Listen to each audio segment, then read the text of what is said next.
So hello guys, welcome back to ओजन classes. Last lecture पे हमने कर लिया था सरफेस केमिस्ट्री और इस लेक्चर में हम लोग पढ़ेंगे solid state. Solid state chapter की बात करें तो हमारा निट में यहाँ से एक क्वेश्चन आता है। कितना क्वेश्चन आता है? एक क्वेश्चन। और ये क्वेश्चन बहुत ज़्यादा इजी होने वाला है। एक क्वेश्चन कितने मार्क्स के होते हैं? 4 मार्क्स के होते हैं। तो 4 नंबर आपको आराम से मिल जाएंगे। मतलब क्वेश्चन पेपर दिखेगा ना आपको निट का, उसके बाद फिर देखोगे सॉलिड स्टेट का क्वेश्चन है तो बोलोगे झमाझम झमाझम झमाझम, मजा आ जाएगा आपको। ठीक है, बोलोगे वाह सर आपने जो पढ़ाया था उसी में से आया है। ठीक है, अब देखो सॉलिड स्टेट चैप्टर को, ठीक है, समझना पूरे डिटेल्ड वे में थोड़ा सा मुश्किल है। ठीक है, लेकिन निट में ये एक क्वेश्चन बनाने के लिए नॉलेज चाहिए, उसके लिए बहुत कम नॉलेज चाहिए। ठीक है, मतलब एक क्वेश्चन ये जो आपको बनाना है ना सॉलिड स्टेट का जो आएगा नीट में, वो आप 1 घंटे की ये मेरी लेक्चर देख लोगे तो गारंटीड आपसे जो क्वेश्चन आएगा वो बन जाएगा। ठीक है, अच्छा, कंडीशन ये है कि मैं जो भी बोलूंगा और जो भी लिखूंगा दोनों के बेसिस पे नोट्स बनाना। अगर आप मेरे पुराने स्टूडेंट होंगे तो आपको पता ही होगा। जो भी न्यू कमर्स हैं इस चैनल के लिए मैं आपको बता दूं कि इस चैनल पे केमिस्ट्री क्रैश कोर्स चल रहा है हमारा। ठीक है, बायोलॉजी के लिए शक्तिमान सीरीज चल रहा है और physics crash course already complete हो चुका है जो कि मैंने खुद ही करवाया है। तो जो बच्चे फिजिक्स क्रैश कोर्स नहीं देखे हैं प्लीज जाके देखो, चैनल पे अलग से प्लेस बना हुआ है फिजिक्स क्रैश कोर्स बाय ओजन क्लासेस नाम से। मैंने क्लास 11th का हर एक चैप्टर, क्लास 12th का हर एक चैप्टर बहुत अच्छे से कवर किया है। उसको पढ़ने के बाद प्रीवियस ईयर सोल्व करना, उसके बाद फिर नीट में जाके एग्जाम देखना। जो बच्चे वो क्रैश कोर्स मेरा देखे होंगे ना मजा आ जाएगा, देखना क्वेश्चन वहीं से आएंगे। ठीक है, और नेट का पेपर दे के आना, मैं बताऊंगा देखो इस कॉन्सेप्ट से यहाँ से क्वेश्चन आया है, और साथ साथ प्रीवियस ईयर क्वेश्चन बैंक जरूर सोल्व करके जाना। ठीक, लास्ट लेक्चर में मैंने पढ़ाया था सरफेस केमिस्ट्री, होप कि आप सारा प्रीवियस ईयर क्वेश्चन बैंक आप बना लिए होगे। ठीक है, प्रीवियस ईयर क्वेश्चन बैंक बना लिए होंगे, मतलब प्रीवियस ईयर क्वेश्चन बैंक के क्वेश्चन आप बना लिए होंगे। ठीक है, और फिर अब हम लोग पढ़ेंगे सॉलिड स्टेट। लेक्चर स्टार्ट करने से पहले मैं बता दूं कि अगर आपको साफ साफ ना दिखाई देता हो तो प्लीज आप इसको 480p रेजोल्यूशन में देखो इस वीडियो को। ठीक है, अच्छा, दूसरी चीज, अगर कम आवाज आती हो तो प्लीज ईयरफोन लगा के देखो। ठीक है, हमारा क्योंकि ये क्रैश कोर्स है, हमारा ये रिवीजन क्रैश कोर्स है। ठीक है, मैं यहाँ रिवीजन करवाने वाला हूँ, तो ऐसा बिल्कुल भी नहीं होगा कि बस फॉर्मूले लिख दूंगा और बोल दूंगा टाटा बाय बाय। मेरे समझाने का तरीका थोड़ा सा अलग है कि जितनी भी चीजें मैं बताऊंगा वो निट पॉइंट ऑफ व्यू से जो बहुत इंपॉर्टेंट है वही बताऊंगा, जो सिलेबस में है वो बताऊंगा, सिलेबस से थोड़ा सा भी हटके नहीं बताऊंगा, ताकि जो एक क्वेश्चन आए वो सॉलिड स्टेट में आपसे बन जाए। आपको यहाँ पे पीएचडी नहीं करना है, आपको बस नीट निकालना है। ठीक है, तो जितनी जरूरत है क्वेश्चन बनाने के लिए सारी चीजें मैं बता दूंगा। भरोसा करो, ये 1 से 1.5 घंटे का लेक्चर होने वाला है आपका सॉलिड स्टेट का। इसको आप देख लिए तो जितना भी प्रीवियस ईयर होगा आपसे बन जाएगा, और जो भी क्वेश्चन आने वाला होगा सॉलिड स्टेट से बन जाएगा। ठीक है, तो जितना जरूरत होगा जिस कॉन्सेप्ट का मैं उतना ज्यादा एक्सप्लेन करूंगा। ठीक है, और जिस तरीके से समझाऊंगा उस तरीके से नोट्स बनाते जाना। ठीक, चलो पढ़ते हैं सॉलिड स्टेट। अगर पहले डरते होगे और क्वेश्चन नहीं बनते होंगे तो आपसे जरूर क्वेश्चन बनेंगे। ठीक, चलो पढ़ते हैं सॉलिड स्टेट। देखो सॉलिड स्टेट में बेसिकली आपको पढ़ना है सॉलिड्स के रिगार्डिंग। ठीक है, अब ये तो आपको पता ही होगा, क्लास 8 9 में आप पढ़ते होंगे कि जो सॉलिड्स होते हैं उनके पास डिफिनिट वॉल्यूम होता है। ठीक है, सॉलिड्स के जो इंटरमोलिकुलर फोर्सेस होते हैं पार्टिकल्स के बीच में बहुत ज्यादा स्ट्रांग होता है, इसलिए वो सॉलिड फॉर्म में होता है। ये केमिस्ट्री में भी जानते होंगे। अब देखो सॉलिड्स जो होते हैं वो 2 टाइप के होते हैं एक होता है क्रिस्टलाइन सॉलिड और एक होता है एमॉर्फस सॉलिड। एमॉर्फस सॉलिड, देखो इससे बहुत ज्यादा क्वेश्चन आते हैं नीट में। देखो हर चीज बताऊंगा कि कहाँ से क्वेश्चन आता है, कहाँ से नहीं आता है, कैसे सॉल्व करना है और क्या याद रखना है, कैसे नोट्स बनाने हैं। ठीक है, एकदम बेहतरीन झमाझम मजा आ जाएगा। तबीयत भी मेरी एकदम झमाझम हो गई है। ठीक है, गला वाला सब कुछ एकदम बिंदास हो गया है, एकदम फुल जोश में हूँ। आप लोग भी जोश में आ जाओ। ठीक है, चोर मचाए शोर, मैं चोर हूँ अब शोर मचाऊंगा। ठीक, और आप हीरो हो फिर एग्जाम में शोर मचाना। चलो, तो ये क्रिस्टलाइन सॉलिड और ये एमॉर्फस सॉलिड, 2 तरह के सॉलिड होते हैं। ठीक है, देखो कोई भी सॉलिड होता है एकदम बच्चे वाले लैंग्वेज में समझाऊंगा। ठीक है ना, आपको बस ये एक क्वेश्चन बनना चाहिए, कोई पीएचडी नहीं करना है। ठीक है, आपसे एक क्वेश्चन बनना चाहिए जो नीट में आएगा सॉलिड स्टेट से। मान लो तुम्हारा सॉलिड है, सॉलिड का, सॉलिड के अंदर का कुछ पार्ट काट के मैंने निकाला, ये पार्ट है तुम्हारा। उसके अंदर मान लो बहुत सारे पार्टिकल्स हैं, होंगे? बोलो हाँ, पार्टिकल्स। माइक्रोस्कोप से देखोगे तो देखो दिखेगा तुमको। अगर मान लो ये पार्टिकल्स का अरेंजमेंट डेफिनिट हुआ, मतलब कि जैसे मान लो इस लेयर में पार्टिकल्स ऐसे हैं, 1 2 3 4, तो इसमें भी ऐसे हो 1 2 3 4, 1 2 3 4, 1 2 3 4, ठीक है। मतलब तुम देख रहे हो कि देखो एक अच्छा पैटर्न दिख रहा है, एक ज्योमेट्रिकल शेप दिख गया पार्टिकल्स का, इसको ज्वाइन करोगे लाइन से तो स्क्वायर, ठीक है। तो ऐसे सॉलिड्स जिसके पार्टिकल्स, ठीक है, डिफिनिट अरेंजमेंट में उसके अंदर में हो, उसको हम लोग क्या बोलते हैं, क्रिस्टलाइन सॉलिड बोलते हैं। जो भी बोल रहा हूँ, जो भी लिख रहा हूँ, दोनों के बेसिस पे नोट्स बनाना। बहुत चीज बोल देता हूँ लेकिन लिखता नहीं हूँ, तो दोनों के बेसिस पे नोट्स बनाना।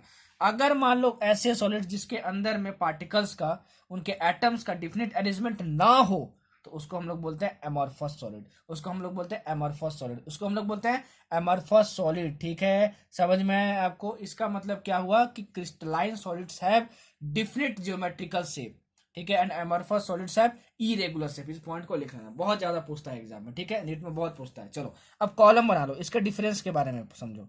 क्रिस्टलाइन सॉलिड समझ गए और एमॉर्फस सॉलिड समझ गए कि इसके पार्टिकल्स का डिफरेंट अरेंजमेंट होता है, इसके पार्टिकल्स का डिफरेंट अरेंजमेंट नहीं होता है, ठीक। क्रिस्टलाइन सॉलिड और एमॉर्फस सॉलिड, इसके बीच में जो डिफरेंस है और इसके जो फीचर्स है, यहाँ से नीट में बहुत सारे क्वेश्चंस आते हैं। आपसे बोलेगा कि बता विच of the following is not a feature of crystalline solid, ठीक है। आपको 4 ऑप्शन दिए रहेंगे, एक रहेगा उसमें टिक मारना पड़ेगा, तो दिखते बस याद कर लेना, ठीक है। देखो फर्स्ट इसका तो डिफिनिट अरेंजमेंट होता है पार्टिकल्स का, इसका नहीं होता है, ठीक है, डिफिनिट अरेंजमेंट ऑफ पार्टिकल्स, ये तुमको समझ में आ गया। अच्छा, इसके पास हाई मेल्टिंग पॉइंट होता है, हाई मेल्टिंग पॉइंट, ठीक है, और इसके पास लो मेल्टिंग पॉइंट होता है। मतलब जो एमॉर्फस सॉलिड है वो जल्दी मेल्ट कर जाते हैं, ठीक है, और ये जो है वो बहुत मुश्किल से मेल्ट करते हैं। दूसरा इनके पास डेफिनेट हीट ऑफ फ्यूजन होता है, डेफिनेट हीट ऑफ फ्यूजन होता है। फ्यूजन का मतलब क्या होता है, सर ने थर्मोडायनेमिक्स में बताया था, ठीक है। इसका फेस चेंज करना है आपको, क्या करना है, इसका फेस चेंज करना है आपको। तो इसका फेस चेंज करने के लिए जो हीट देना पड़ेगा वो फिक्स होता है, लेकिन इस एमॉर्फस सॉलिड में क्या होता है कि डेफिनेट हीट ऑफ फ्यूजन नहीं होता है, don't have definite heat of fusion, don't have definite heat of fusion, ठीक है। याद रखना सारे पॉइंट, ठीक है। तीसरी पॉइंट इसके पास लॉन्ग रेंज ऑर्डर होता है, लॉन्ग रेंज ऑर्डर, और इसके पास होता है शॉर्ट रेंज ऑर्डर। ये लॉन्ग रेंज ऑर्डर क्या होता है और शॉर्ट रेंज ऑर्डर क्या होता है अभी मत समझो, बस इतना याद कर लो, बहुत इजी है याद रखना। क्या याद है, बहुत इजी है याद रखना, ठीक है। देखो चौथा पॉइंट जो आपको याद रखना है वो याद रखना है, ये एनिसोट्रॉपिक होता है, एनिसोट्रॉपिक इन नेचर, इसका मतलब समझाता हूँ। और ये जो तुम्हारा होता है वो आइसोट्रॉपिक इन नेचर होता है, ठीक है। पांचवा, इसका एग्जाम्पल आपको याद रखना है, इसका एग्जाम्पल है आपका मेटल्स,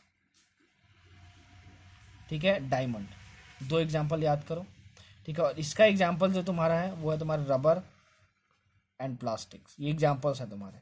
तो क्वेश्चन कैसे आएगा पता है, इस पे क्वेश्चन बहुत ज्यादा पूछा जाता है, इस पॉइंट पे आपसे पूछा जाएगा विच of the following is a characteristic of amorphous solid, ठीक है। तो ऑप्शन में रहेगा आइसोट्रोपिक, बाकी क्रिस्टलाइन के कैरेक्टरिस्टिक दिए होंगे, आपको आइसोट्रोपिक टिक मार देना, ठीक है। इतना इजी क्वेश्चन आता है और बहुत इंपॉर्टेंट है, बहुत सारे एग्जाम में पूछा गया, ठीक है। अच्छा, अब देखो क्वार्ट्ज एक सब्सटेंस होता है, ठीक है ना, क्वार्ट्ज एक सब्सटेंस होता है जो कि क्वार्ट्ज एक सब्सटेंस होता है जो कि क्रिस्टलाइन होता है, लेकिन इस क्वार्ट्ज के आगे मैं क्वार्ट्ज ग्लास लिख दो तो ये होता है एमॉर्फस। बहुत इंपॉर्टेंट है, याद रखना, ठीक है। क्वेश्चन में बहुत बार पूछा गया है, ठीक है, अलग अलग एग्जाम से में पूछता है क्वार्ट्ज ग्लास, बच्चे याद कर जाते हैं बस क्वार्ट्ज और बोलते हैं क्रिस्टलाइन सॉलिड है, तो दिया रहता है क्वार्ट्ज ग्लास इज एन, तो ठीक है, तो एमॉर्फस सॉलिड होगा, उसमें टिक मारना। तो क्वार्ट्ज क्रिस्टलाइन है पर क्वार्ट्ज ग्लास जो है एमॉर्फस सॉलिड है, ठीक है, समझ में आया। अब देखो एनिसोट्रॉपिक क्या होता है, ठीक है, और आइसोट्रॉपिक क्या होता है। देखो किसी भी सॉलिड के अंदर पार्टिकल्स होते हैं, जो क्रिस्टलाइन सॉलिड है, ये मान लो उसके एटम्स हैं, उसके पार्टिकल्स हैं, ठीक है, ऐसे मान लो अरेंजमेंट में डिफरेंट अरेंजमेंट होता है उनका डिफरेंट अरेंजमेंट होता है, ठीक है। अगर मान लो उस सॉलिड का रिफ्रैक्टिव इंडेक्स मैं नापूं, इलेक्ट्रिकल रेजिस्टेंस नापूं, ठीक है ना, तो तुम देखोगे कि जो रिफ्रैक्टिव इंडेक्स नापने का तरीका होता है, नहीं जानते हो तो जान लो थोड़ा बहुत, ठीक है ना। रिफ्रैक्टिव इंडेक्स जो जानने का तरीका होता है और रेजिस्टेंस नापने का जो तरीका होता है वो अलग अलग डायरेक्शन में देख के नापा जाता है। तो इस डायरेक्शन में देखो अरेंजमेंट ऑफ पार्टिकल्स तुम्हारा क्या है, डिफरेंट है। इस डायरेक्शन में देखो तो अरेंजमेंट ऑफ पार्टिकल्स, इधर पार्टिकल ज़्यादा अलग है, इस डायरेक्शन में देखो अरेंजमेंट ऑफ पार्टिकल्स अलग है. So due to different arrangement of particles along different direction, ठीक है, this crystalline solid have a property which is known as anisotropy और एनिसोट्रॉपिक. ठीक है, समझ में आया आपको. ठीक है, लेकिन एमॉर्फस सॉलिड में क्या होता है कि सब छितराए हुए होते हैं, ऐसे ऐसे होता है. ठीक है, कोई डिफिनिट अरेंजमेंट नहीं है. तो चाहे इस साइड से देखो, ठीक है, चाहे इस साइड से देखो, चाहे इस साइड से देखो, तुमको हमेशा क्या छितराया हुआ ही दिखाई देगा. तो उसको हम लोग बोलते हैं आइसोट्रॉपिक. सर ये क्या बोल दिया, छितराया हुआ, ये सब वो सब. अरे भाई नहीं समझ में आया तो कोई बात नहीं, कोई बड़ा डील नहीं है. इसको याद रखना कि क्रिस्टलाइन सॉलिड जो होता है वो एनिसोट्रॉपिक होता है और एमॉर्फस सॉलिड होता है वो आइसोट्रॉपिक होता है. बहुत इंपॉर्टेंट है, याद कर लेना. इसके पास लॉन्ग रेंज ऑर्डर होता है और इसके पास क्या होता है, शॉर्ट रेंज ऑर्डर होता है. अब देखो, देखें क्रिस्टल लैटिस क्या होता है. देखो जैसे बताऊंगा, जो जो बोलूंगा उतना नोट कर लेना, वैसे याद कर लेना, वैसे क्वेश्चन बना लेना, उससे बाहर कुछ नहीं आएगा. ठीक है, झमाझम मजा आएगा. क्रिस्ट क्या क्या क्या बोला, क्रिस्टल लैटिस क्या होता है, क्रिस्टल लैटिस क्या होता है. देखो बहुत ईजी है, बाप रे बाप. क्रिस्टल लैटिस, मत घबराओ भाई, लॉ सर आपको पढ़ा रहे हैं, सब कुछ ईजी बना देंगे. ठीक है, केमिस्ट्री की लैंग्वेज और फिजिक्स की लैंग्वेज ने आपको बस टफ बना के रखा हुआ है, बाकी है बहुत ईजी सब कुछ. ठीक है, देखो क्रिस्टल लैटिस क्या होता है. जितने भी क्रिस्टलाइन सॉलिड्स होते हैं, सर ने बताया कि उनके जो एटम्स होते हैं, उसके अंदर सॉलिड के अंदर एटम्स मॉलिक्यूल्स होते होंगे, वो क्या होते हैं, डिफिनिट अरेंजमेंट में होते हैं. मतलब उनका कुछ डिफिनिट शेप होता है. ठीक है, तो उस डिफिनिट शेप को पेपर पे दिखाने के लिए डायग्राम में एक 3 डायमेंशनल अरेंजमेंट बनाया जाता है, मतलब एक 3D शेप बनाया जाता है. ठीक है, उसको हम लोग बोलते हैं क्रिस्टल लैटिस. मतलब क्या हुआ कि सॉलिड के अंदर में, सॉलिड के अंदर में, ठीक है, क्या है, सॉलिड के अंदर में जितने भी क्रिस्टलाइन सॉलिड के अंदर में जितने भी तुम्हारे कॉन्स्टिट्यूएंट पार्टिकल्स हैं, ठीक है, उनको डायग्राम में पेपर पे दिखाने के लिए, ठीक है, पेपर पे दिखाने के लिए, ठीक है, एक डायग्राम बनाया जाता है. ठीक है, उसको हम लोग बोलते हैं क्रिस्टल लैटिस. अगर तुम उसका डिफिनेशन लिखना चाहो तो मैं ये बोल रहा हूं, if the 3 dimensional arrangement of constituent particles in a crystal that is in a crystalline solid is represented diagrammatically. ठीक है, मतलब डायग्राम में दिखाया जाए, in which each particle is depicted as a point, then this arrangement is called crystal lattice. Definition को देख लेना. ठीक है, समझ में आया तुमको. इसका मतलब क्या हुआ कि देखो इसका मान लो ये यहाँ पे पॉइंट है, यहाँ पे पॉइंट है, यहाँ पे पॉइंट है, यहाँ पे पॉइंट है, यहाँ पे पॉइंट है, यहाँ पे पॉइंट है, यहाँ पे पॉइंट है. ठीक है, तो ये जितने भी पॉइंट्स हैं उनको हम लोग बोलते हैं एटम्स. ये एटम्स भी हो सकते हैं, ठीक है ना. ये आयंस भी हो सकते हैं, ये मॉलिक्यूल्स भी हो सकते हैं. मतलब जितना भी तुम्हारा जो डॉट है वो किसको डिनोट करेगा, एटम्स को, आयंस को या मॉलिक्यूल्स के. मतलब क्रिस्टल लैटिस एक तुम्हारा 3D अरेंजमेंट है पेपर पे दिखाने का, 3D अरेंजमेंट है पेपर पे दिखाने का. ठीक है, जिसमें कि तुम ये दिखा सकते हो कि किसी भी क्रिस्टल में, दैट इज किसी भी क्रिस्टलाइन सॉलिड के अंदर में, ठीक है, जो एटम्स होते हैं वो किस तरीके से अरेंज्ड होते हैं. तो उसको दिखाने का बस तरीका है. तो देखो ये जो डॉट डॉट डॉट है, ये सब एटम्स को डिनोट कर रहा है. ठीक है ना. अच्छा, अब ये जो तुम्हारा होगा जो सिंपलेस्ट यूनिट है, मतलब अगर एक क्यूब की बात करें तो इसको हम लोग बोलते हैं यूनिट सेल. अगर इस यूनिट सेल को हम बार बार रिपीट करें, मतलब ये यूनिट सेल हुआ, इसके ऊपर एक और जोड़ दिए, इसके बगल में जोड़ दिए, इसके बगल में जोड़ दिए, तो हमको एज अ होल, ठीक है, पूरा सॉलिड मिल जाएगा. क्या मिल जाएगा, पूरा सॉलिड मिल जाएगा. मतलब यूनिट सेल क्या है, unit cell is the smallest portion of a crystal lattice. बहुत इंपॉर्टेंट लाइन है, unit cell is the smallest portion of a crystal lattice. मतलब ये तुम्हारा क्रिस्टल लैटिस नहीं है. ठीक है, ऐसे मान लो 10 क्यूब मिला दिए, ठीक है ना, तब जाके तुम्हारा सॉलिड बन रहा है, तो वो पूरे 10 क्यूब को मैं बनाऊंगा तो क्रिस्टल लैटिस होगा. ठीक है, लेकिन अगर मान लो उसका सबसे स्मॉलेस्ट यूनिट निकालो, जिसको हम बार बार रिपीट करके पूरा क्रिस्टल लैटिस बना सके, मतलब पूरा नेटवर्क बना सके, तो सबसे छोटा वाला जो यूनिट है वो क्या कहलाएगा, यूनिट सेल कहलाएगा. क्या कहलाएगा, यूनिट सेल कहलाएगा. ऐसे टोटल, ये देखो 3 डायमेंशनल है, क्यूब 3 डायमेंशनल होता है. ऐसे टोटल 14 पॉसिबल 3 डायमेंशनल लैटिसेस हैं, और उन 14 मतलब 14 पॉसिबल 3 डायमेंशनल लैटिसेस को हम लोग बोलते हैं ब्रेविस लैटिसेस. क्या बोलते हैं, ब्रेविस लैटिसेस. बहुत इंपॉर्टेंट है Brevis lattices. Brevis lattices total कितने पॉसिबल हैं, 14. ठीक है, ब्रेविस लैटिसेस क्या होता है, पॉसिबल 3 डायमेंशनल क्रिस्टल लैटिसेस. ठीक है, तो अगर ये पूछा जाए how many possible 3 dimensional lattices are there, तो आप क्या बोलोगे, 14. क्या बोलोगे, 14. क्या बोलोगे, 14. बहुत इंपॉर्टेंट, बहुत बार एग्जाम में पूछा गया है कि मतलब total number of Bravais lattices कितना होगा, तो आप बोलोगे 14 होगा. Unit cell is the smallest portion of a crystal lattice. This और ट्रू स्टेटमेंट और फॉल्स ट्रू स्टेटमेंट। ठीक है, ध्यान में रखना, ध्यान में रखना, जो इंपॉर्टेंट है, जितना इंपॉर्टेंट है, जो आता है सब कुछ बता रहा हूँ। ठीक है, सब कुछ बता रहा हूँ, कुछ भी छोड़ूंगा नहीं। ठीक है, कुछ भी छोड़ूंगा नहीं। चलो, अब एनसीईआरटी में तुम्हारा एक टेबल दिया हुआ है। क्या दिया हुआ है? टेबल दिया हुआ है। ठीक है ना, उस टेबल में क्या क्या याद रखना है मैं आपको बता दे रहा हूँ। ठीक है, वो टेबल बच्चों को समझ ही नहीं आता क्या याद रखें क्या नहीं याद करें। टेबल क्या है सुनो।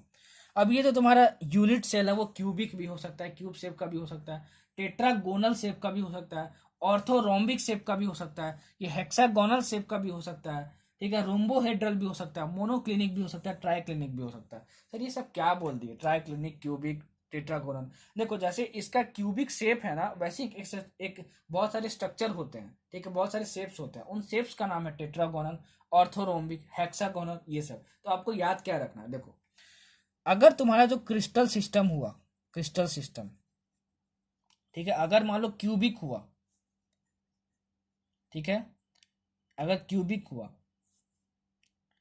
टेट्रागोनल हुआ इस शेप का, ठीक है, तीसरा ऑर्थोरोम्बिक हुआ, ऑर्थोरोम्बिक हुआ, ठीक है, हेक्सागोनल हुआ, हेक्सागोनल शेप का हुआ, ठीक है, ट्राइगोनल हुआ, ठीक है, इस ट्राइगोनल को हम लोग रोम्बोहेड्रल भी बोलते हैं, लिख लेना, मोनोक्लिनिक हुआ, ठीक है, और ट्राइक्लिनिक हुआ। ठीक है, तो क्या क्या आपको याद रखना है? सुनना, आपको याद रखना है कि इसके एग्जाम्पल्स कौन कौन से हैं। ठीक है, ये याद रखना। मतलब सर नहीं समझ में आया, मतलब इस क्रिस्टल सिस्टम को जिसमें यूनिट सेल क्यूबिक शेप का हो, ठीक है, क्यूबिक सेल का हो, उससे कौन कौन से एग्जाम्पल्स हैं। ठीक है, तो इसके एग्जाम्पल्स में वो क्या क्या याद रखना है सुनो। क्यूबिक में तुमको याद रखना है NaCl और जिंक ब्लेंडी। जिंक ब्लेंडी को हम लोग जेरेनेस से बोलते हैं, क्या? जिंक ब्लेंडी। ठीक है, इसमें आपको याद रखना है टेट्रागोनल में SnO2। ठीक है, ऑर्थोरोम्बिक में आपको याद रखना है क्या? Rhombic sulphur. ठीक है, रोम्बिक सल्फर। हेक्सागोनल में तुम्हारा क्या रखना है? इसमें रोम्बिक सल्फर और एक और याद कर लो, मैच बॉक्स। क्या? Match box. ठीक है, हेक्सागोनल में आपको क्या याद रखना है? ग्राफाइट। ठीक है, ट्राइगोनल में आपको क्या याद रखना है? कैल्साइट। ठीक है, ये सब कंपाउंड का नाम है। इसमें क्या याद रखना है? मोनोक्लिनिक में, मोनो से याद रखना मोनोक्लिनिक सल्फर। ठीक है, यहाँ दोनों में सल्फर है, यहाँ रोम्बिक सल्फर हुआ और ये मोनोक्लिनिक सल्फर हुआ, ये दोनों क्या है? इलेक्ट्रॉप्स हैं सल्फर के। ठीक है, इसमें कुछ भी नहीं याद रखना ट्राइक्लिनिक में। ठीक है, तो देखो क्वेश्चन क्या आएगा, मैं आपको रिकमेंड करूंगा कि आप ये दोनों याद कर लेना, ऑर्थोरोम्बिक याद कर लेना और क्यूबिक याद रख लेना। बाकी याद करने की जरूरत नहीं, क्योंकि मैक्सिमम जितने भी एग्जाम्स हुए हैं अभी तक, उसमें सिर्फ क्या पूछा है? क्यूबिक और ऑर्थोरोम्बिक के बारे में ही पूछा है। आपसे क्या बोल पूछता है क्वेश्चन में, सुनो। Rhombic sulphur exhibits the geometry of, तो आपको बोलोगे क्या? Orthorhombic geometry. अब match box exhibits the geometry of, क्या बोलोगे? Orthorhombic. The NaCl compound exhibits the geometry of cubic crystal system, cubic crystal system. तो ये आप याद रखना। ठीक है, क्यूबिक क्रिस्टल सिस्टम, ये याद रखना। अच्छा, ये तुम्हारा 3 डायमेंशनल है, सारे 3 डायमेंशनल है तुम्हारे। तो अगर 3 डायमेंशनल कोई भी चीज होती है तो उसके पास 3 एंगल होते हैं, और क्या होता है? 3 एज लेंथ होता है। तीन क्या होता है? अरे भाई, जैसे तुम्हारा क्यूब है ना, तो देखो, एक साइड, दो साइड और ये 3 साइड। ठीक है, वैसे 3 एंगल्स होते हैं। ठीक है, तो क्यूबिक के जो एज लेंथ होते हैं वो क्या होता है? तुमको पता है, तीनों क्यूब के जो एज एंगल्स होते हैं क्या इक्वल होते हैं? हाँ, इक्वल होते हैं। और जो एंगल्स हैं आपस में इक्वल होते हैं क्या? हाँ, इक्वल होते हैं। तो तीनों एंगल का अल्फा बीटा गामा नाम दे तो इक्वल होता है। और वो किससे इक्वल होता है? 90 डिग्री के इक्वल होता है। किसके डिग्री होता है? 90 डिग्री के इक्वल होता है। ऑर्थोरोम्बिक का भी आप याद रखना। ठीक है, ऑर्थोरोम्बिक में क्या होता है कि तीनों इक्वल तो नहीं होते हैं साइड्स, लेकिन alpha is equal to beta is equal to gamma is equal to 90 degree होता है। ठीक है, एक ये याद कर लेना। और मैं कौन सा बोलूंगा आपको रिकमेंड करूंगा, हाँ, एक ट्राई क्लिनिक का याद कर लेना। ट्राई क्लिनिक का याद करना। ट्राई क्लिनिक में क्या होता है आपका? A is not equal to B is not equal to C, और alpha is not equal to beta is not equal to gamma is not equal to 90 degree. ठीक है, ये आप याद कर लेना। ठीक है, समझ में आया? तो ये सारी चीजें याद रखना है। एनसीईआरटी में टेबल 1.3 देखना, वहां से मैं ये आपको रिफर करके बता रहा हूँ। तो जो जो याद रखना है मैंने बता दिया आपको कि क्या क्या याद रखना है, क्या क्या नहीं याद रखना है। ठीक है, क्यूबिक और ऑर्थोरोम्बिक के तुम एग्जाम्पल्स याद रखना। ठीक है, बहुत इंपॉर्टेंट है, ये पूछा जाता है, कैसे क्वेश्चन पूछा जाता है मैंने बता दिया। और एज लेंथ और एंगल्स के बारे में, इस ट्राइक्लिनिक का याद रखना, ऑर्थोरोम्बिक का याद रखना, क्यूबिक का याद रखना, ठीक है। कैसे क्वेश्चन आएगा मैंने बता दिया। क्यूबिक क्रिस्टल सिस्टम है एज लेंथ, तो तुम्हारे पास ये ऑप्शन में होगा एज लेंथ और एंगल्स का ये दिया होगा रिलेशन, आपको टिक मारना होगा, ठीक है। और NaCl जेलेनस रोम्बिक सल्फर से कैसे क्वेश्चन आएगा वो भी मैंने बता दिया, ठीक है। तो ये आपका इंपॉर्टेंट था, ये आपका इंपॉर्टेंट था, ठीक है, इसको याद कर लेना। देखो अब कोऑर्डिनेशन नंबर क्या होता है। कोऑर्डिनेशन नंबर जैसे मान लो तुम्हारे पास कोई एक एटम है, ठीक है, इसके पास 4 एटम है, 1 2 3 4, और चारों इससे सेम डिस्टेंस पर है, ठीक है, सेम डिस्टेंस पे। मान लो 5वां एटम है यहाँ पर, लेकिन वो सेम डिस्टेंस पे नहीं है, मतलब इस सबका ए डिस्टेंस है, तो इसका मान लो 2a डिस्टेंस है यहाँ से, ठीक है। तो मैं बोल रहा हूँ कि बताओ इस एटम का, ठीक है, कोऑर्डिनेशन नंबर कितना होगा। तो देखो इसके नियरेस्ट में सभी इक्वल डिस्टेंसेस पे कितने एटम्स हैं, 1 2 3 4, तो इसका मैं बोलूंगा कोऑर्डिनेशन नंबर 4 है इस एटम का, ठीक है। मतलब कि the number of nearest neighbouring particles around a specific particle in a crystalline solid is known as coordination number, is known as coordination number, लिख लेना, ठीक है। समझ में आया आपको। चलो अब देखो दूसरा टर्म, पैकिंग इफिशियंसी क्या होता है। बहुत ही सिलेक्टिव पढ़ा रहा हूं, यहीं से क्वेश्चन आएगा, गारंटीड है, ठीक है। PhD आपको नहीं करना है, ठीक है। पूछ लो कि सॉलिड प्लेन क्या होता है, ये क्या होता है, वो क्या होता है, वो सब नीट सिलेबस में भी नहीं है, और PhD आपको करना नहीं है, बस जो क्वेश्चन आएगा आपको वो सॉल्व करने आना चाहिए, ठीक है। तो वही मैं रिवीजन में करवा रहा हूँ। पैकिंग इफिशियंसी, या फिर इसको हम लोग बोलते हैं पैकिंग फ्रैक्शन। अगर क्वेश्चन में आपसे पैकिंग इफिशियंसी बोले या पैकिंग फ्रैक्शन बोले, दोनों का मतलब सेम होता है। इसका आप डिफिनीशन लिख लो, मैं बोल के आपको बता रहा हूँ, ठीक है ना, डिफिनीशन लिख लो। कभी कभार पैकिंग फ्रैक्शन नहीं बोलता है कि पैकिंग फ्रैक्शन क्या है, आपसे क्या पूछता है उसका डिफिनीशन जो है वो वर्डिंग यूज करता है। तो क्या है पैकिंग इफिशियंसी का मतलब, the ratio of volume occupied by the atoms to the total volume of the crystalline substance, ठीक है। Volume occupied by the atoms to the total volume of the crystalline substance, मतलब कि कोई भी crystalline solid है, ठीक है, तो उसकी वॉल्यूम टोटल, उसकी वॉल्यूम टोटल, ठीक है, वो क्या होगा डिनोमिनेटर में होगा, और न्यूमरेटर में क्या होगा volume occupied by the atoms, और उस क्रिस्टलाइन सॉलिड के अंदर जितने भी एटम्स हैं, ठीक है, वो कितना वॉल्यूम ऑक्युपाई कर रहे हैं। अब ये कैलकुलेट करते समय कि एटम्स कितने वॉल्यूम ऑक्युपाई कर रहे हैं, हम लोग एटम्स को एस्फेरिकल एज्यूम करते हैं। क्या करते हैं, एस्फेरिकल एज्यूम करते हैं, ठीक है। तो एक एटम का तुम्हारा कितना हो गया volume, 4/3πr³, 4/3πr³, where r is the radius of atom, where r is the radius of atom, समझ लेना, ठीक है ना, ठीक है। समझ में आएगा तुमको। तो हम पैकिंग इफिशियंसी कैसे निकालेंगे, मतलब पैकिंग फ्रैक्शन कैसे निकालेंगे, क्या होता है तुम्हारा volume occupied by atoms bye volume of crystal, क्या होता है volume of crystal, that is volume of crystalline substance, ठीक है ना। अच्छा, तो पैकिंग इफिशियंसी को अगर मैं किससे डिनोट करूं, मान लो एक्स से डिनोट करता हूं, तो एक्स इज इक्वल टू तुम्हारा क्या हो जाएगा volume occupied by atoms bye volume of crystal, bye volume of crystal. इसका एक और फॉर्मूला होता है, वो तुमको याद रखना है कि volume occupied by atoms in a unit cell by volume of unit cell। अगर तुम ये निकाल लोगे तो तुमको पैकिंग फ्रैक्शन की वैल्यू मिल जाएगी। क्या मिल जाएगी तुमको, पैकिंग फ्रैक्शन की वैल्यू मिल जाएगी। तो जो फॉर्मूला ज्यादा यूज होगा वो क्या होगा, ये यूज होगा, ये वाला यूज होगा, ठीक है, ये वाला यूज होगा, याद रखना। Volume occupied by atoms in a unit cell by volume of unit cell. मैं इसको आगे जाके यूज करने वाला हूँ। Volume occupied by atoms in a unit cell, एक यूनिट सेल में कितने एटम्स है वो पहले पता हो जाए, ठीक है, तुमको उनका वॉल्यूम मिल जाएगा by volume of unit cell. और यूनिट सेल को हमेशा हम लोग क्या मान के चलेंगे कि वो क्यूबिक है, तो वॉल्यूम ऑफ यूनिट सेल हमेशा क्या हो जाएगा, वॉल्यूम ऑफ क्यूब के बराबर। दैट इज अगर A is the is length of A cube, then the volume of unit cell is A cube. जो बोल रहा हूँ, जो लिख रहा हूँ, दोनों के बेसिस पे नोट्स बना लेना भाई, ठीक है, नहीं तो फिर दिक्कत हो जाएगी आप ही को। चलो इतना आपको समझ में आया। अब देखो ये अगर हमारा एक क्यूब है, ये हमारा अगर एक क्यूब है, देखो ये हमारे पास एक क्यूब है, तो हम लोग सॉरी तो हम लोग इस पॉइंट को कॉर्नर्स बोलते हैं। क्या बोलते हैं, कॉर्नर्स ऑफ क्यूब बोलते हैं, ठीक है ना। अच्छा, और ये जो साइड होता है, साइड, उस साइड को हम लोग बोलते हैं एज। क्या बोलते हैं, बोलते हम लोग एज, हम लोग क्या बोलते हैं, एज। और डायगोनल ऑफ क्यूब तो तुमको पता है कि इसको और इसको ज्वाइन कर दो, ठीक है, तो तुमको डायगोनल ऑफ क्यूब मिल जाएगा।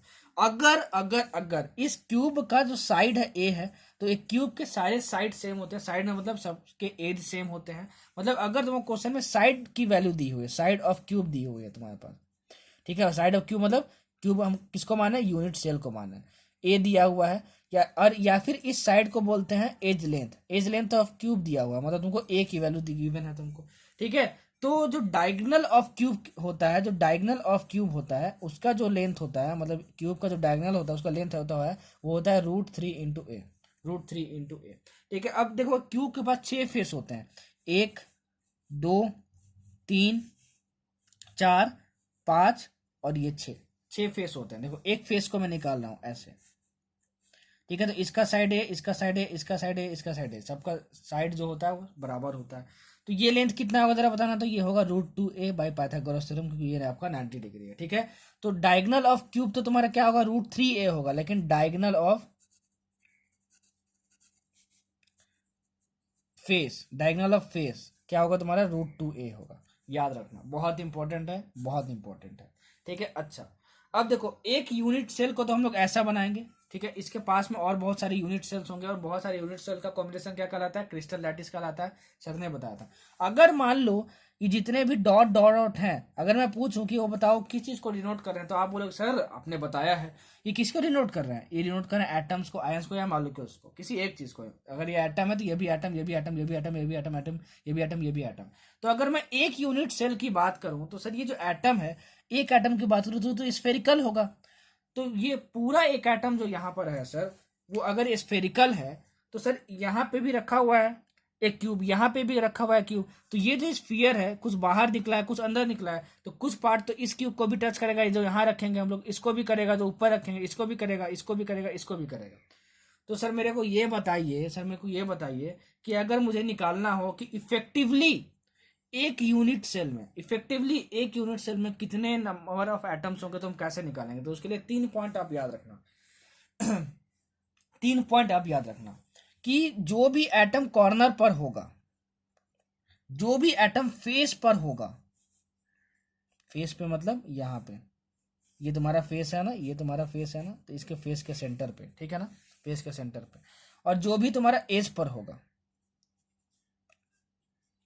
तो एटम्स बनाने में जो कॉर्नर वाला जो एटम होगा वो 1/8 पार्ट कंट्रीब्यूट करेगा। सब कुछ मैं एक्सप्लेन करूंगा। ये कितना करेगा फेस वाला, 1/2 पार्ट करेगा, और ये कितना करेगा, 1/4 पार्ट करेगा, ठीक है। पार्टिसिपेट बहुत इंपॉर्टेंट है, इसको याद करो, इसका एप्लीकेशन मैं आगे बताऊंगा आपको, ठीक है ना, बहुत इंपॉर्टेंट, बहुत इंपॉर्टेंट, बहुत इंपॉर्टेंट। और ये जो तुम्हारा क्यूब है, उस क्यूब के सेंटर पे मतलब अंदर हो पूरी तरह से, तो वो क्या होगा, पूरी तरह कंट्रीब्यूट करेगा, ठीक है, समझ में आया आपको। चलो अब बढ़ते हैं आगे। अब देखो आपका जो यूनिट सेल होता है वो 2 तरीके का होता है। एक होता है तुम्हारा प्रीमिटिव यूनिट सेल। इस प्रीमिटिव यूनिट सेल को हम लोग सिंपल क्यूबिक सेल भी बोलते हैं, सिंपल क्यूबिक यूनिट सेल भी बोलते हैं, ठीक है, ध्यान रखना। तो ये आपसे प्रीमिटिव यूनिट सेल बोले या सिंपल क्यूबिक यूनिट सेल बोले, दोनों का मतलब सेम होता है। और दूसरा होता है तुम्हारे पास सेंटर्ड यूनिट सेल। क्या होता है, centred unit cell, centred unit cell. और ये सेंटर्ड यूनिट सेल फर्दर 3 तरीके के होते हैं, face centred, body centred and in centred.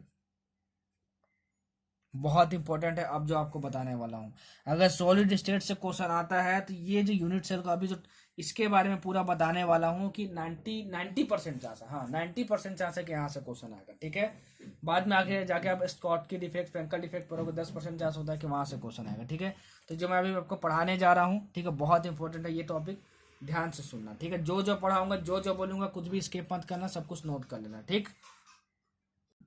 अब ये बहुत सारे बच्चों को याद नहीं रहता है कि कॉर्नर, फेस और एज पे 1 कितना वाला पार्ट ये कंट्रीब्यूट करता है नंबर ऑफ एटम्स में।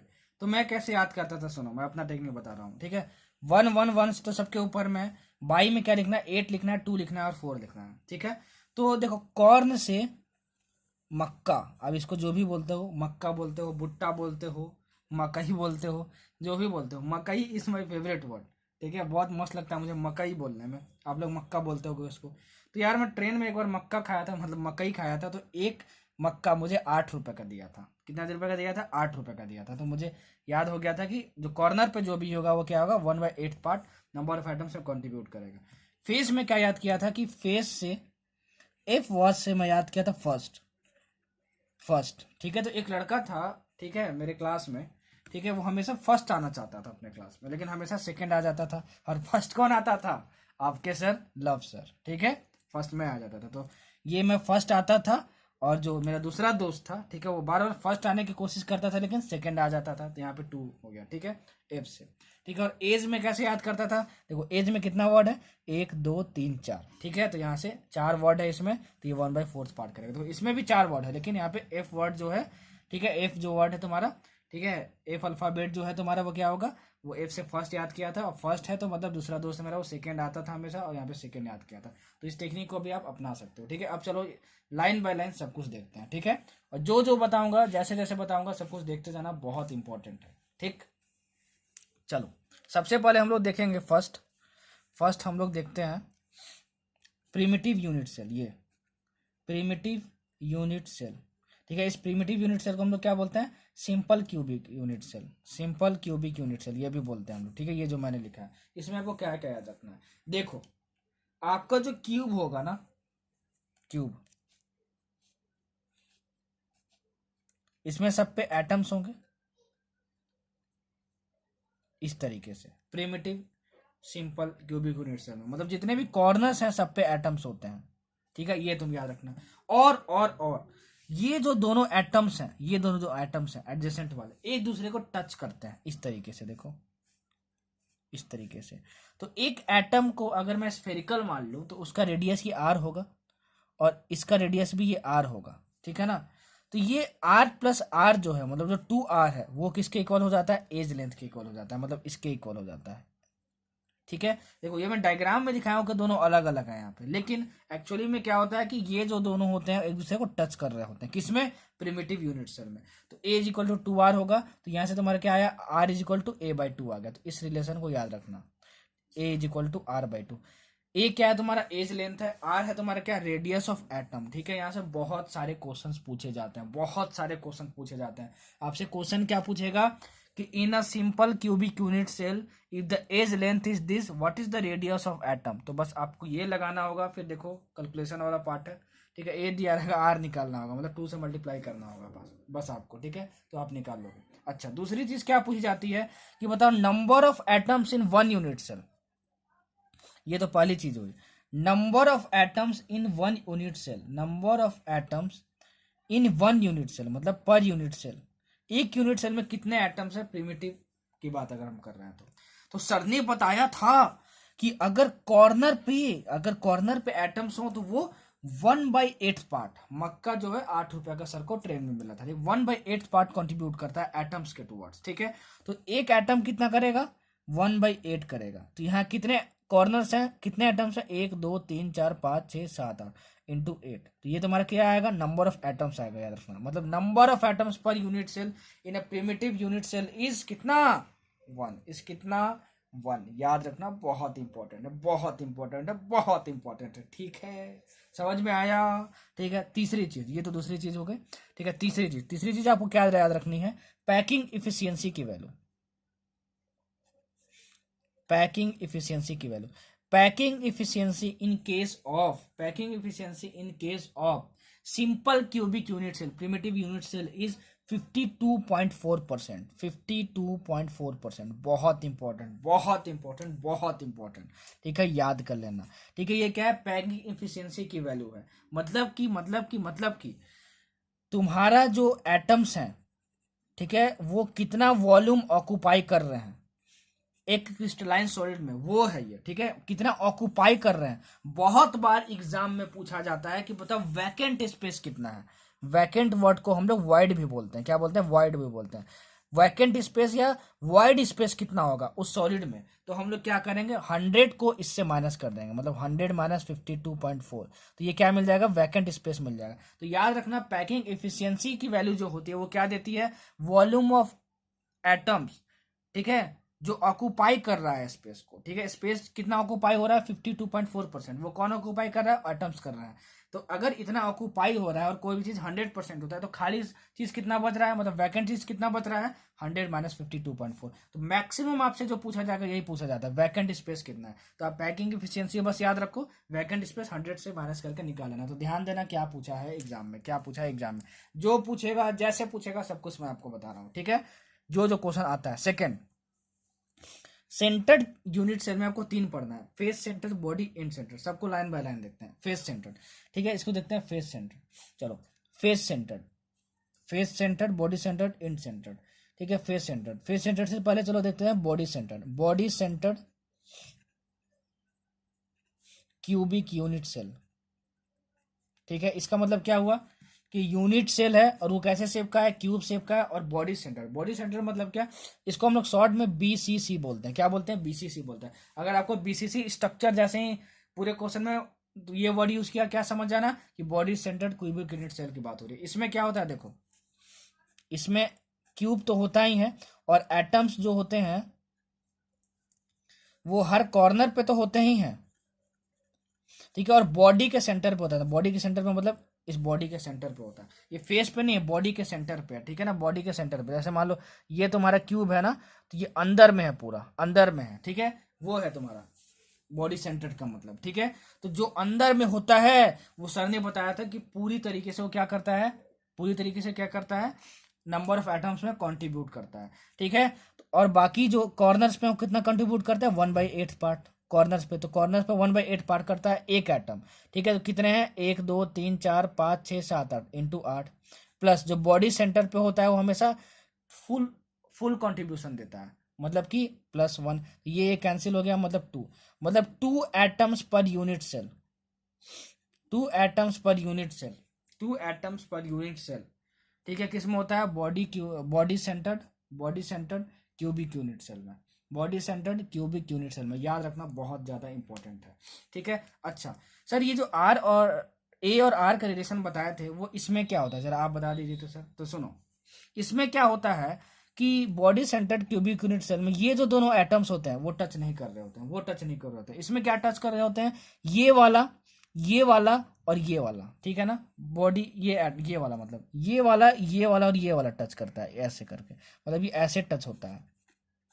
तो ये तुम्हारा क्या है, बॉडी डायगोनल है, क्योंकि ये बॉडी डायगोनल पे है तो ये तुम्हारा बॉडी सेंटर्ड है, तुम्हारा ये जो भी एटम है, ठीक है। तो ये लेंथ कितना होता है, ये लेंथ कितना होता है, √3a होता है। सर ने क्या बताया था, ये होता है, ठीक है, √3a, √3a। आर रेडियस, इसका आर रेडियस और ये R + R मतलब डायमीटर, मतलब 2R, मतलब ये 2R R और R, तो ये किससे इक्वल हो गया तुम्हारे पास, जरा जरा बताना। तो ये तुम्हारे किससे इक्वल हो गया, 4R के इक्वल हो गया, 4R के इक्वल हो गया। तो यहाँ से R की वैल्यू कितनी आएगी तुम्हारे पास, √3a/4, बहुत ज्यादा इंपॉर्टेंट, ठीक है। तो कैसे याद रखना है मैंने आपको बता दिया, यहाँ से भी बहुत क्वेश्चन पूछे जाते हैं, जो जो पूछा जाता है बता दिया आपको। R क्या है आपका, रेडियस ऑफ एटम, A क्या है, एज लेंथ है। आपको रेडियस ऑफ एटम दिया रहेगा, आपको एज लेंथ फाइंड करना रहेगा, और दिया रहेगा कि बीसीसी स्ट्रक्चर, तो बीसीसी स्ट्रक्चर है तो डायरेक्ट ये याद रखना कि R = √3a/4, ठीक है। भूल गए तो कैसे निकालना है मैंने आपको बता दिया कि बॉडी सेंटर है तो समझ जाना कि जो बॉडी वाला चीज है वो टच करता है इसके और इसके पे, और तुम्हारा ये क्या होता है, डायगोनल लेंथ होता है √3a, ठीक है, और ये तीनों टच करते हैं तो ऐसा कुछ होता है। तो ये R रेडियस हुआ, ये पूरा डायमीटर मतलब 2R मतलब 3R हो गया, और ये R मतलब 4R, तो 4R के इक्वल कर दिए तो R की वैल्यू इतनी आ गई। समझ में आया तुमको। इसमें जो पैकिंग इफिशियंसी होती है बॉडी सेंटर मतलब बीसीसी स्ट्रक्चर में, तो पैकिंग इफिशियंसी की वैल्यू बीसीसी स्ट्रक्चर में तुम्हारे पास होती है कितनी, 68%, याद रख लेना। इन case of BCC structure packing efficiency कितनी होती है, 68%। मतलब अगर आपसे ये पूछेगा बताओ कितना वैकेंट स्पेस है, कितना % वैकेंट स्पेस है, तो आप क्या बोलोगे, आप बोलोगे 100 में से माइनस कर देंगे 68, तो आपको कितना मिलेगा, 32% वैकेंट स्पेस। कितना मिलेगा, 32% वैकेंट स्पेस, ठीक है। तो हम ये देख लिए, सिंपल क्यूबिक यूनिट सेल देख लिए, body centre cubic unit cell देख लिए, पैकिंग एफिशिएंसी से कितना होता है 68% in case of BCC. Packing efficiency मतलब क्या हुआ, वॉल्यूम ऑक्युपाइड बाय एटम्स, ठीक है, volume occupied by atoms in a crystalline solid इतना हुआ। तो आपको वैकेंट स्पेस पूछेगा तो माइनस कर देना इससे 100 से, तो 100 माइनस 68 32 आ जाएगा तुम्हारा, अगर वैकेंट स्पेस पूछेगा तो मैक्सिमम वही पूछता है, ठीक है। अच्छा चलो ये हम देख लिए। अब हम लोग देखते हैं तीसरा, हम लोग तीसरा देखते हैं फेस सेंटर। क्या देखते हैं, face centre, face centre cubic unit cell, cubic unit cell, इसको हम लोग बोलते हैं एफसीसी, एफसीसी, ठीक है। तो एफसीसी दिया रहेगा तो क्या होगा, सुनो, एफसीसी दिया होगा, ठीक है। तो एफसीसी में क्या होता है कि जो तुम्हारा फेस होता है, एक फेस, जैसे ये तुम्हारा क्यूब है, तो एफसीसी में तुम्हारा क्या होता है कि कॉर्नर्स पे तो होते ही हैं एटम्स, और हर एक फेस पे होता है। देखो ये फेस है ना, ये फेस है ना, ये फेस, तो हर एक फेस के सेंटर पे होता है। देखो ये फेस है, इस फेस के सेंटर पे होगा, इस फेस के सेंटर पे होगा। तो जब सेंटर पे होता है तो कितना करता है, फेस, फेस मतलब एक से फर्स्ट हुआ, मतलब मेरा 2 सेकेंड आना चाहता है, मतलब 1/2 पार्ट ये करता होगा, 1/2 पार्ट करता होगा ये कॉन्ट्रीब्यूट, ठीक है। तो कॉर्नर वाले में कितने आइटम्स है, 8, एक कितना करता है 1/8 पार्ट, तो 8 आइटम कितने करेंगे, 8 प्लस, ठीक है। कितने फेसेस होते हैं, 1 2 3 4 6 फेसेस होते हैं। तो एक, हर एक फेस पे सेंटर पे क्या है, एक एटम है। तो फेस पे जो होता है वो क्या करता है, 1/2 पार्ट करता है कॉन्ट्रीब्यूट। और कितने फेसेस हैं, 6, सब पे एक एक एटम है, तो मतलब ये कैंसिल हो गया, तो हमारे पास कितना हुआ, 4, कितना हुआ, मतलब 4 एटम्स पर यूनिट सेल किसमें होते हैं, एफसीसी के केस में होते हैं, ठीक है, याद रखना। अच्छा इसमें क्या होता है कि जो फेस का जो ये होता, देखिए यहाँ पे भी है और यहाँ पे भी है और यहाँ पे भी है, इसका जो फेस का जो होता है, फेस का जो तुम्हारा होता है एटम, और ये एटम, ये एटम, तो इन इनों ये तीन, सॉरी ये जो तीनों है वो क्या करते हैं, टच करते हैं, ये ऐसे ऐसे। तो फेस पे टच करेंगे तो ये लेंथ कितना होता है, ये लेंथ होता है तुम्हारा √2a, ठीक है। और ये आर, ये 2r और ये r, मतलब 4r, ठीक है। तो 4r इज इक्वल टू कितना आ गया तुम्हारे पास, √2a आ गया, ठीक है, √2a आ गया। मतलब ये तुम्हारे पास कितना हुआ, 2 × √2 × √2 are is equal to √2a। तो √2 कैंसिल हो गया तुम्हारा, तो यहाँ से आर की वैल्यू क्या आ गई तुम्हारे पास, a/2 √2। बहुत इंपॉर्टेंट, बहुत इंपॉर्टेंट, बहुत इंपॉर्टेंट। अगेन तुमको बोला रहेगा edge length in case of FCC structure is this, तो आप बताओ कि रेडियस ऑफ एटम क्या होगा, तो ये रिलेशन आपको यूज करना होगा, बहुत इंपॉर्टेंट है, ठीक है। और ये भी पूछता है number of atoms per unit cell 4 in case of FCC, ठीक है। इसमें जो तुम्हारा पैकिंग इफिशियंसी होता है, पैकिंग इफिशियंसी, पैकिंग इफिशियंसी वो होता है तुम्हारा 74%। कितना होता है, 74%। कितना होता है, 74%, मतलब कि total volume occupied by the atoms, ठीक है, इन case of FCC structure is what, 74%। So vacant space is 100 minus 74, that is 26%। समझ में आया, समझ में आया, समझ में आया। जो जो पूछता है सब कुछ आपको बता दिया, सब कुछ आपको बता दिया, ठीक है, समझ में आया आपको। चलो ये तो हो गया। एक केस में आपको मैं पैकिंग इफिशियंसी भी निकालना सिखा देता हूँ कि निकालते कैसे हैं पैकिंग इफिशियंसी, ठीक है, निकालते कैसे हैं। पैकिंग इफिशियंसी का जो फॉर्मूला होता था वो क्या होता था, जरा बताना तो, वो क्या होता था तुम्हारा पैकिंग इफिशियंसी का फॉर्मूला क्या होता था, volume occupied by atoms present in 1 unit cell by volume of unit cell, volume occupied by atoms present in 1 unit cell by volume of unit cell, ठीक है। तो by volume of unit cell, तो unit cell को मैंने क्या माना है, हर case में क्यूब माना है, तो उसका साइड क्या माना है, ए माना है। तो वॉल्यूम ऑफ 1 यूनिट सेल कितना हुआ, ए क्यूब हुआ। अरे वॉल्यूम ऑफ क्यूब क्या होता है, साइड का होल क्यूब, ये लिख दिया। अब ऊपर वाली चीज है वो लिखना है, हमारे पास चैलेंज है, तो मैं एफसीसी के लिए निकालना सिखाता हूँ, ठीक है। Volume of atoms in 1 unit cell, volume of atoms in 1 unit cell. तो एक एटम का वॉल्यूम कितना होगा, 4/3πr3, इतना तो हम लिख लिए, ठीक है। Volume of atoms in 1 unit cell. तो एफसीसी के केस में, एफसीसी के केस में, एफसीसी के केस में, ठीक है, कितने एटम्स हैं एक यूनिट सेल में, 4 एटम्स है। तो मैं इसको 4 से मल्टीप्लाई कर दूंगा, क्या कर दूंगा, 4 से मल्टीप्लाई कर दूंगा। ऐसे निकालते हैं पैकिंग एफिशिएंसी। जब इसको आप सोल्व करोगे 4 × 4/3πr3/a3, यहाँ से आर क्या रिप्लेस कर सकते हो, a/2 √2 को रिप्लेस कर सकते हो, क्योंकि आर की वैल्यू क्या होती है, a/2 √2 होती है इन केस ऑफ एफसीसी। तो इसको सोल्व करोगे r is equal to a/2 √2 करके, तो तुम्हारे पास आएगा 5/3 √2। कितना आ जाएगा, 5/3 √2। तो कभी कभी पैकिंग एफिशिएंसी का फ्रैक्शन पूछ देता है, इसलिए मैंने पैकिंग एफिशिएंसी लिखना आपको सिखा दिया, ठीक है। तो हमारा कितना आया, π/3 √2 आया। कितना आया, π/3√2 आया। तो कभी कभार ऑप्शन में ये आपको ऐसे दिया रहेगा कि बताओ पैकिंग एफिशिएंसी फ्रैक्शन में वैल्यू कितनी होगी एफसीसी के लिए। तो जनरली पूछता नहीं है, लेकिन अगर पूछ दिया तो मैंने निकालना बता दी कि पैकिंग एफिशिएंसी कैसे निकालते हैं। उसी तरीके से क्या होगा तुम्हारे पास क्यूबिक यूनिट सेल में होगा। तो क्यूबिक यूनिट सेल में तुम्हारे पास क्या होता है तुम्हारे पास, तो वॉल्यूम ऑफ क्यूब मतलब वॉल्यूम ऑफ यूनिट सेल वो तो ए क्यूब होगा तीनों केस में, ठीक है। लेकिन उसमें क्या होगा, number of atoms per unit cell तुम्हारे पास कितना होता है, 1 होता है। तो वहां पे क्या हो जाएगा 1 × 4/3r³, 1/4/3 πr³, ठीक है। और आर के जगह क्या लिख दोगे वहां पे, आर के जगह क्या लिख दोगे तुम वहां पे a/2, आर के जगह क्या लिख दोगे a/2। तो वहां से निकाल लोगे तो फ्रैक्शन आ जाएगा उस केस में भी, ठीक है। पैकिंग एफिशिएंसी इस टर्म्स में आप बीसीसी के लिए और सिंपल क्यूबिक यूनिट सेल के लिए निकाल के देखना, ठीक है। इतना कुछ हमको समझ में आया। अच्छा, एक और चीज पूछता है कोऑर्डिनेशन नंबर। क्या पूछता है, कोऑर्डिनेशन नंबर। ये किसके लिए निकाला, एफसीसी के लिए निकाल के बताओ फ्रैक्शन में, ठीक है। π/3√2 समझ में आया आपको, समझ में आया आपको। चलो और पूछता है तुमसे कोऑर्डिनेशन नंबर। क्या पूछता है तुमसे, कोऑर्डिनेशन नंबर पूछता है। अगर मान लो तुम्हारे पास सिंपल क्यूबिक यूनिट सेल हुआ, ठीक है, सिंपल क्यूबिक यूनिट सेल हुआ, तो सिंपल क्यूबिक यूनिट सेल में हर एक एटम का जो कोऑर्डिनेशन नंबर होता है वो होता है 6। जो बीसीसी में होता है वो होता है 8, ठीक है। और जो एफसीसी में होता है वो होता है तुम्हारा 12। एफसीसी का कोऑर्डिनेशन नंबर, और आगे आप जाके पढ़ोगे HCP, hexagonal close packing, hexagonal close packing लिखना। इन दोनों के केस में जो कोऑर्डिनेशन नंबर होता है हर एक एटम का वो कितना होता है, 12 होता है। तो कभी कभी ये पूछता है the coordination number of atom in case of BCC structure is, तो ऑप्शन में रहेगा 8। आपको उसको टिक मारना होगा, आपको उसको क्या करना होगा, टिक मारना होगा, ठीक। चलो इस पे मैं अब एक क्वेश्चन आपको सोल्व करके बताता हूँ। क्वेश्चन मैं पढ़ूंगा, ठीक है, क्वेश्चन आप लिख लेना, क्योंकि क्वेश्चन लिखने पे यहाँ लिखूंगा तो टाइम ही वेस्ट होगा। वीडियो है, अगर क्वेश्चन छूट जाए तो आप उसको क्या करना है, रिप्ले करके क्वेश्चन लिख लेना, ठीक है ना। और जो सोल्व करने वाला पार्ट होगा मैं सोल्व करके बताऊंगा। क्वेश्चन लिख लो, in a face centred cubic arrangement of A and B atoms, ऐसे क्वेश्चन बहुत पूछे जाते हैं, सुनना। In a face centred cubic arrangement of A and B atoms where A are present at the corner and B at the face centres. मतलब एक FCC structure है जिसमें कि दो तरह के एटम्स है, ए एटम्स हैं और बी एटम्स हैं, ठीक है। जो ए एटम्स हैं वो क्या है, क्यूब के कॉर्नर पे प्रेजेंट है, and B at the face centres, जो बी एटम्स है वो फेस सेंटर्स पे हैं, ठीक है, फेस के सेंटर्स पे हैं। A atoms are missing from 4 corners in each unit cell. What is the simplest formula of the compound, what is the simplest formula of the compound. तो ऐसे बहुत ज्यादा क्वेश्चन पूछा जाता है, ठीक है। तो आपको क्या करना होता है कि number of each type of atoms per unit cell निकाल लिए अगर तुम, और उनका रेशियो निकालोगे तो फॉर्मूला ऑफ कंपाउंड आपको मिल जाता है। नोट कर लेना इसको।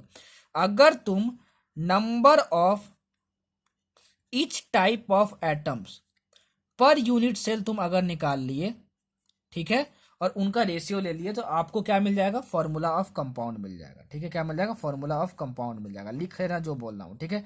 देखो क्वेश्चन में क्या है, क्वेश्चन में तुम्हारा एफसीसी स्ट्रक्चर है।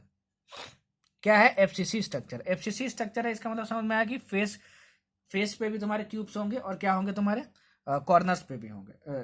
फेस पे भी क्या होगा, क्यूब्स नहीं होंगे, फेस पे तुम्हारे एटम्स होंगे और क्या होंगे, और कॉर्नर्स पे भी तुम्हारे एटम्स होंगे। इतना हमको समझ में आया। इसमें कितने तरीके के एटम्स हैं, ए टाइप्स के एटम्स हैं एंड बी टाइप्स के ओपन एटम्स है। तुमको क्या फाइंड करना है, फॉर्मूला ऑफ कंपाउंड। तो सर ने बताया था number of each type of atoms per unit cell find कर लो और उसका रेशियो फाइंड कर लो, तो फॉर्मूला ऑफ कंपाउंड मिल जाता है। तो सर ए एटम्स जो है वो क्या है, कॉर्नर्स पे हैं, और क्वेश्चन में गिवन है क्या, A atoms are missing from 4 corners in each unit cell, ठीक है। मतलब क्या हुआ तुम्हारे पास, अगर तुम्हारे पास ये यूनिट सेल है तो एफसीसी स्ट्रक्चर बनाओगे तो तुम्हारे सब पे होता है एटम्स और सभी फेस पे होते हैं, ठीक है। तो इसमें से 4 कॉर्नर्स पे एटम्स मिसिंग है, क्या है, मिसिंग है, ठीक है। मतलब कि तुम्हारे पास क्या है, सिर्फ 4 कॉर्नर्स पे एटम्स हैं। कौन से, ए एटम्स हैं। तो एक कॉर्नर पे जो एटम होता है वो कितना कंट्रीब्यूट करता है, 1/8 इनटू कितने एटम्स बचे, अगर कॉर्नर से 4 कॉर्नर से तुम एटम्स ए एटम्स हटा दिए तो तुम्हारे पास 4 एटम्स बचे 4 कॉर्नर पे, तो कितने एटम्स बचे, 4 बचे, तो 1/8 × 4 मतलब ये कितना हुआ, 1/2 हो गया।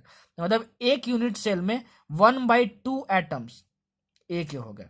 बी जो एटम्स है क्वेश्चन में पढ़ो लिखा हुआ है फेस सेंटर्स पे है, फेस सेंटर्स पे है। तो जो फेस सेंटर पे होता है, एफ से मतलब तुम्हारा क्या हुआ, फर्स्ट, मतलब मेरा दोस्त सेकंड आना चाहता है, मतलब 1/2 पार्ट क्या करता है, कंट्रीब्यूट करता है। तो कितने फेस सेंटर्स हैं, कितने फेसेस होते हैं क्यूब के, 1 2 3 4 5 6 फेसेस होते हैं क्यूब के, ठीक है ना, याद करो। तो 6 फेसेस होते हैं हमारे पास, क्या होते हैं, 6 फेसेस होते हैं हमारे पास। तो 6 तुम्हारे पास एटम्स हो गए, इनटू कितना कंट्रीब्यूट करता है एक एटम, 1/2 करता है। ये कितने हो गए, 3 एटम्स हो गए। ठीक है, ये कितना हो गया कि B atoms per unit cell कितने हैं और ए एटम्स कितने हैं। अब इनका अगर रेशियो निकालोगे तो क्या मिल जाएगा, फॉर्मूला ऑफ कंपाउंड मिल जाएगा। मतलब 1/2 ए का है इस टू बी, मतलब तुम्हारे इसका कितना है, तुम्हारे पास 3 है। तो इसका तुम क्या करोगे, अगर तुम नंबर्स में चेंज करना चाहोगे तो तुम इसको क्या करो, दोनों साइड क्या करो, 2 से मल्टीप्लाई कर दो, 2 से मल्टीप्लाई कर दो, तो ये तुम्हारा कट जाएगा। ठीक है, ये 6 बन जाएगा, मतलब कि AB6, मतलब A1B6 लिखेंगे तो AB6 इसका क्या हो जाएगा, तुम्हारा फॉर्मूला ऑफ कंपाउंड हो जाएगा। ऐसा बहुत सारा क्वेश्चन पूछा जाता है, याद कर लेना आप, याद कर लेना आप। ठीक है, कैसे निकालते हैं मैंने बता दिया, नहीं समझ में आया तो दोबारा रिवाइंड करके देखना, दोबारा रिप्ले करके देखना, समझ में आया आपको। बहुत अच्छे तरीके से पढ़ा रहा हूँ भाई, ऐसा रिवीजन कोई नहीं करवाएगा। झमाझम मजा आ जाएगा, झमाझम मजा आ जाएगा, झमाझम मजा आ जाएगा। ठीक है, मेरे साथ चलो बोल लो 3-4 बार, झमाझम झमाझम झमाझम झमाझम।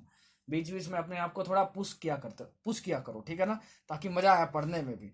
बोरिंग नहीं होना चाहिए लेक्चर, एकदम मजे होने चाहिए, पढ़ाई में एकदम मजा आना चाहिए। ठीक है, अगर लेक्चर बोरिंग हो रहा है इसका मतलब कि यार फिर जिंदगी होले होले चलने लगेगी, उसके बाद फिर एग्जाम भी होले होले ही निकलेगा। ठीक है, एग्जाम हमको क्या करना है, फट से निकालना, तुरंत बैठेंगे, तुरंत नीट का एग्जाम क्वालिफाई करके आएंगे। हिम्मत रखना, अपने पोटेंशियल पे बिलीव करना। ठीक है, झमाझम मजा आएगा। चलो, कुछ ही स्टूडेंट तो यार जब भी मैं पढ़ाता हूँ नाम उनका याद आ जाता है, Anjali being a doctor, Rishabh Shah, Karan Rathore भाई अपने रेगुलर यूजर, सरकारी इंडियन हो गए, प्रियम दुबे भाई हो गए, मजा आता है यार। ठीक है, कुशल पुनिया, और बहुत सारे नाम है ऐसे, मतलब ठीक है, योगिता जी हो गई, और बहुत लोग हैं यार, मतलब कितने सारे नाम मुझे याद हो गए, अपना एकदम फैमिली की तरह एकदम, मतलब मुझे अब फील होता है, लगता है कि अभी आप सभी जो है मेरे फैमिली के मेंबर्स हो और मैं बैठा के आपको पढ़ा रहा हूँ। बहुत अच्छा फील होता है, बहुत प्यार देते हो आप लोग यार, थैंक यू सो मच, बहुत अच्छा लगता है मुझे, बहुत प्यार देते हो आप लोग पढ़ाने में, इसलिए मज़ा भी आता है। चलो, तो ये हमको समझ में आ गया। क्या कहाँ पे थे हम लोग, फेस सेंटर्ड पढ़ लिए पूरा सब कुछ, और ये देख लिए पैकिंग एफिशिएंसी देख लिए, और क्वेश्चन देख लिए। ठीक है, क्वेश्चन ना समझ में आया हो तो दोबारा रिप्ले करके देख लेना, और जो जो बोल रहा हूँ, जो जो लिख रहा हूँ, दोनों के बेसिस पे नोट्स बनाते जाना। चलो बढ़ते हैं आगे। Density of unit cell, density of unit cell और डेंसिटी ऑफ सब्सटेंस कैसे निकालते हैं, बहुत इंपॉर्टेंट फार्मूला है। ठीक है, बहुत इंपॉर्टेंट फार्मूला है, और बहुत ज़्यादा क्वेश्चन पूछे जाते हैं इसे, और बहुत इजी है। ठीक है, density is equal to, D से डिनोट कर रहा हूँ, Z into capital M by NA into a cube. What is NA, sir आप बोलोगे सर हम तो आपका मोल कॉन्सेप्ट का चैप्टर देख चुके हैं। ठीक है, और NA का मतलब क्या होता है, एवोगाड्रो नंबर, उसकी वैल्यू कितनी होती है, 6.0 इंटू 2 इंटू 10⁻23। ए क्या होता है, ए यहाँ पे याद रखना, तुम्हारा जो एज है, एज लेंथ है तुम्हारा, ए जो है तुम्हारा वो एज लेंथ है। ठीक है, और ये जो एज लेंथ की वैल्यू है वो किस में है, सेंटीमीटर में है। किस में है, सेंटीमीटर में है। किस में है, सेंटीमीटर में है, याद रखना। ठीक है, बच्चे यहीं पे गलती करते हैं, एज लेंथ किस में है, सेंटीमीटर में है। और जो डेंसिटी की जो वैल्यू आएगी वो किस में आएगी, ग्राम पर सेंटीमीटर क्यूब में आएगी। किस में आएगी, ग्राम पर सेंटीमीटर क्यूब में आएगी, ग्राम पर सेंटीमीटर क्यूब में आएगी तुम्हारे। ठीक है, किस में आएगी, ग्राम पर सेंटीमीटर क्यूब में आएगी। अच्छा, एन की वैल्यू इतनी हो गई, एज लेंथ तुम्हारा सेंटीमीटर हो गया, एज लेंथ क्या है तुम्हारा, ए है। अच्छा, ये कैपिटल एम क्या है तुम्हारा कैपिटल एम है तुम्हारा मोलर मास। क्या है तुम्हारे पास, मोलर मास। और मोलर मास किस में है तुम्हारा, ग्राम में, इन ग्राम। मोलर मास क्या होता है, मोल कॉन्सेप्ट में मैंने बता दिया तुमको। ठीक है, जेड क्या है, जेड है तुम्हारा number of particles, number of particles, या फिर बोलो नंबर ऑफ एटम्स। ठीक है, पर यूनिट सेल, एक यूनिट सेल में कितने नंबर ऑफ पार्टिकल्स या नंबर ऑफ एटम्स हैं। ठीक है, जैसे मैं एक क्वेश्चन आपको बना के बताता हूँ। ठीक है, बहुत इजी आता है, सब कुछ दिया रहता है, जेड भी दिया रहेगा, एम भी दिया रहेगा, एन ए भी दिया रहेगा, ए क्यूब भी दिया रहेगा, मतलब ए भी दिया रहेगा। आपको बस कैलकुलेशन करके डेंसिटी निकालनी होगी, और ध्यान में रखना होगा यूनिट का, कि एज लेंथ हमेशा सेंटीमीटर में ही रखना। ठीक है, मोलर मास ग्राम में होना चाहिए। ठीक, अब देखो, तुमको एज लेंथ ए जो है वो लेना तो सेंटीमीटर में है, लेकिन बहुत बार जो एज लेंथ होता है वो किस में दिया होता है, पिकोमीटर में या एंगस्ट्रॉम में दिया रहता है। तो 1 पिकोमीटर इज इक्वल टू 10 का पावर माइनस 12 मीटर होता है, और 1 एंगस्ट्रॉम इज इक्वल टू होता है 10 का पावर माइनस 10 मीटर। ये दोनों कन्वर्जन आपको याद होना चाहिए। और सेंटीमीटर में कैसे चेंज करोगे, फर्दर इसको 10 स्क्वायर से मल्टीप्लाई करके, तो तुम्हारा कितना हो जाएगा, 10 का पावर माइनस 10 सेंटीमीटर हो जाएगा, और ये क्या हो जाएगा, 10 का पावर माइनस 8 सेंटीमीटर में हो जाएगा। तो इन दोनों कन्वर्जन को याद रखना, आप मीटर में याद रखना इसको, ठीक है, सेंटीमीटर में 100 से मल्टीप्लाई करके आप निकाल लोगे। समझ में आया आपको? ठीक, चलो अब इस पे लेते हैं एक क्वेश्चन। क्या लेंगे, एक क्वेश्चन लेंगे। सुनो क्वेश्चन क्या है, क्वेश्चन लिख लेना। सिल्वर फॉर्म्स सीसीपी लैटिस, ठीक है, मतलब कि सबसे पहले हमको ये पता चल गया, silver form CCP lattice and X-ray studies of its crystal show that the edge length of its unit cell is 408.6 picometre. ठीक है, मतलब तुमको क्वेश्चन में क्या गिवन है, तुमको क्वेश्चन में क्या गिवन है, तुमको क्वेश्चन में ये गिवन है कि तुम्हारे पास जो सिल्वर होता है वो कैसा लैटिस बनाता है, सीसीपी लैटिस बनाता है। ठीक है, मैंने बताना भूल गया कि सीसीपी लैटिस को ही एफसीसी लैटिस भी बोलते हैं। ठीक है, नोट कर लेना, सीसीपी को ही क्या बोलते हैं, एफसीसी लैटिस भी बोलते हैं, नोट कर लेना। ठीक है, सीसीपी लैटिस को क्या बोलते हैं, एफसीसी लैटिस भी बोलते हैं। ठीक है, और तुमको क्वेश्चन में क्या गिवन है कि उसका एज लेंथ कितना गिवन है, एज लेंथ मतलब एक की वैल्यू कितनी गिवन है, 408.6 पिकोमीटर। ठीक है ना, आपसे बोला है calculate the density of silver if the atomic mass is 107.9 gram, if the atomic mass is 107.9 ग्राम। ठीक है, समझ में आया आपको? आपको कितना एटॉमिक मास मतलब क्या दिया हुआ है, मोलर मास दिया है, एम की वैल्यू 107.9 ग्राम। तो देखो आपको ए की वैल्यू मिल गई पिकोमीटर में, तो यहाँ यही मत वैल्यू रख देना भाई, नहीं तो स्वाहा हो जाएगा। अब क्या करना कि ए को पहले सेंटीमीटर में चेंज कर लेना। कहाँ बताया था सर ने बताया था एज लेंथ को सेंटीमीटर में रखने को, तो एज लेंथ सेंटीमीटर में कैसे होगा, 408.6 इंटू सेंटीमीटर में चेंज करना है, कितना होगा 408.6 इंटू 10 का पावर माइनस 10 सेंटीमीटर। ये वैल्यू यहाँ पे रखना। एन की वैल्यू तो तुमको हमको याद ही है, एवोगाड्रो नंबर, कैपिटल एम दिया हुआ है ग्राम में। और जेड की वैल्यू क्या होगी, वो मजे वाली बात है, जेड क्या होता है, number of atoms per unit cell. तो एफसीसी के केस में number of atoms per unit cell कितना होता है, 4 होता है, तो जेड इज इक्वल टू 4 होगा। तो जेड की वैल्यू हम कैसे पहचानेंगे, हमेशा क्वेश्चन में, हमेशा हम लोग क्वेश्चन में पहचानेंगे ये स्ट्रक्चर देके कि सिल्वर जो है या फिर कोई भी जो तुम्हारे पास एलिमेंट जो है, ठीक है, वो किस लैटिस में क्रिस्टलाइज करता है। तो एफसीसी में है तो उसके लिए जेड इज इक्वल टू 4 हो गया। तो जेड क्या है, number of atoms per unit cell है। ठीक है, तो तुम जेड की वैल्यू 4 रखना, एम की वैल्यू रखना इतना, एन की वैल्यू रखना, और ए की वैल्यू क्या रखना, इतनी रखना, और उसको क्यूब करना। इसको सॉल्व करोगे तो 10.5 ग्राम पर सेंटीमीटर क्यूब में क्या आएगा, आपका आंसर आएगा। ठीक है, ये एनसीईआरटी का क्वेश्चन मैंने लिया है, एनसीईआरटी का पेज नंबर 21 खोलना। ठीक है, और 21 में जो सॉल्व्ड एग्जाम्पल है उसको देखना। ठीक है, उसमें ये क्वेश्चन का सॉल्यूशन दिया हुआ है, ऐसा क्वेश्चन डायरेक्ट आता है। ठीक है, तो कैसे निकालते हैं मैंने आपको बता दिया। ठीक है, ये फॉर्मूला बहुत इंपॉर्टेंट है, यूनिट्स का ध्यान रखना।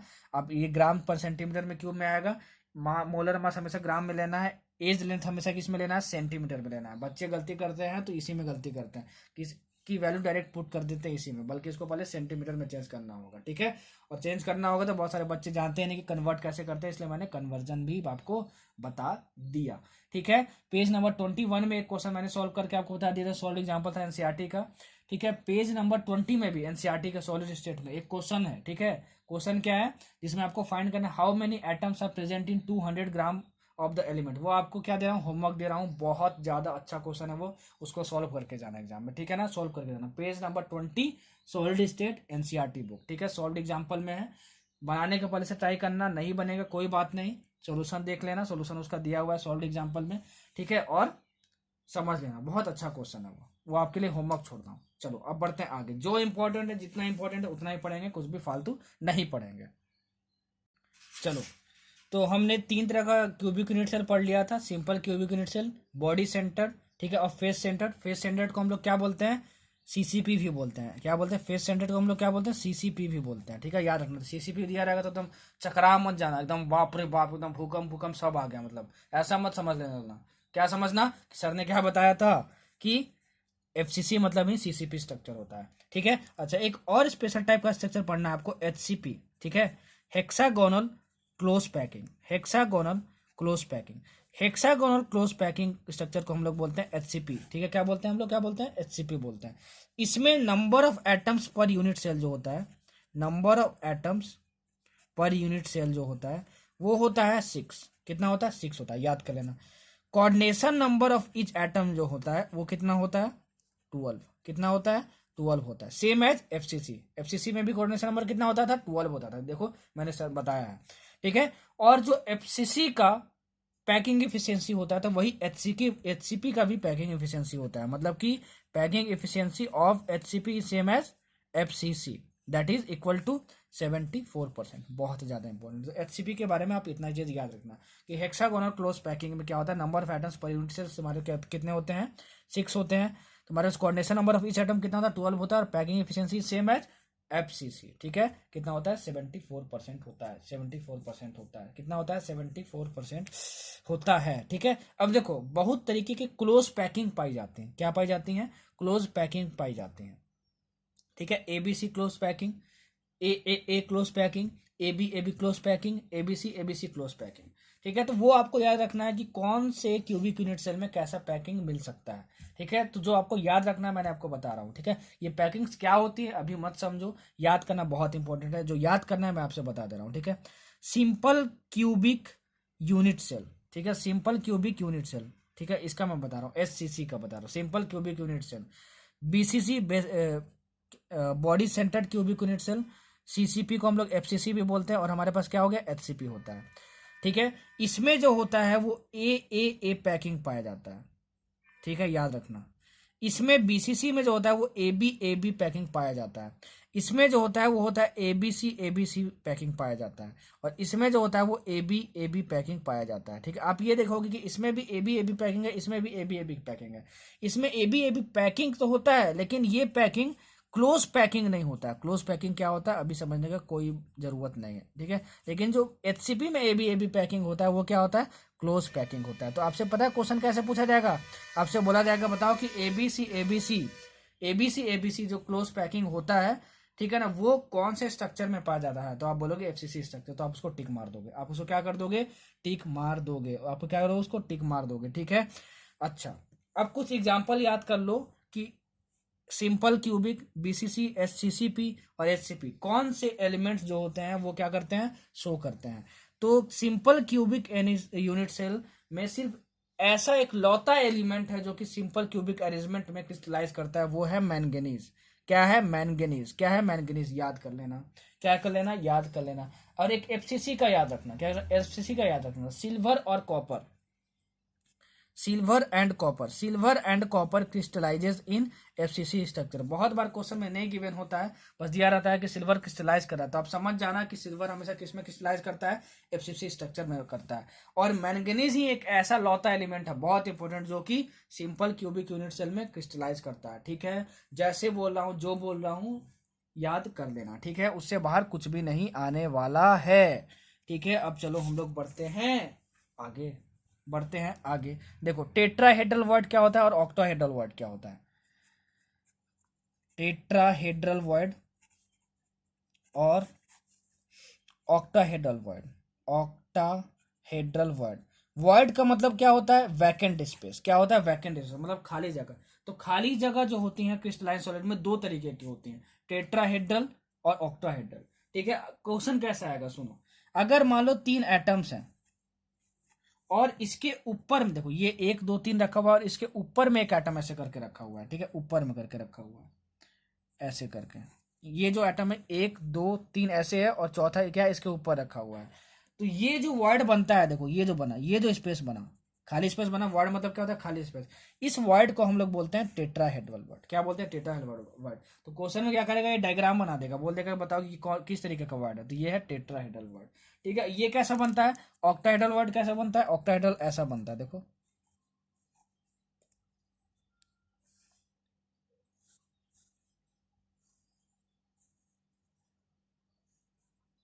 ऐसा बनता है ऑक्टाहेड्रल, ठीक है। 1 2 3 ऐसे रखा रहेगा और 1 2 3 ऊपर से ऐसे रखा रहेगा। तो बीच में जो तुम्हारा स्पेस बचेगा ये वाला, वो क्या बनता है? ऑक्टाहेड्रल वर्ड बनता है। तो आपको डायग्राम दिया रहेगा और आपसे बोलेगा बताओ ये किस तरीके का वर्ड है। तो ऐसा बना रहेगा, एक एटम ऊपर रखे रहेगा, 3 एटम के ऊपर में, तो टेट्राहेड्रल वर्ड बनेगा। और 3 3 ऊपर नीचे रखे रहेंगे तो क्या बनेगा? ऑक्टाहेड्रल वर्ड बनेगा, ठीक है। अच्छा, अब यहाँ से बहुत फेमस कॉन्सेप्ट है जहाँ से बहुत सारे क्वेश्चन आते हैं, वो क्या है सुनो।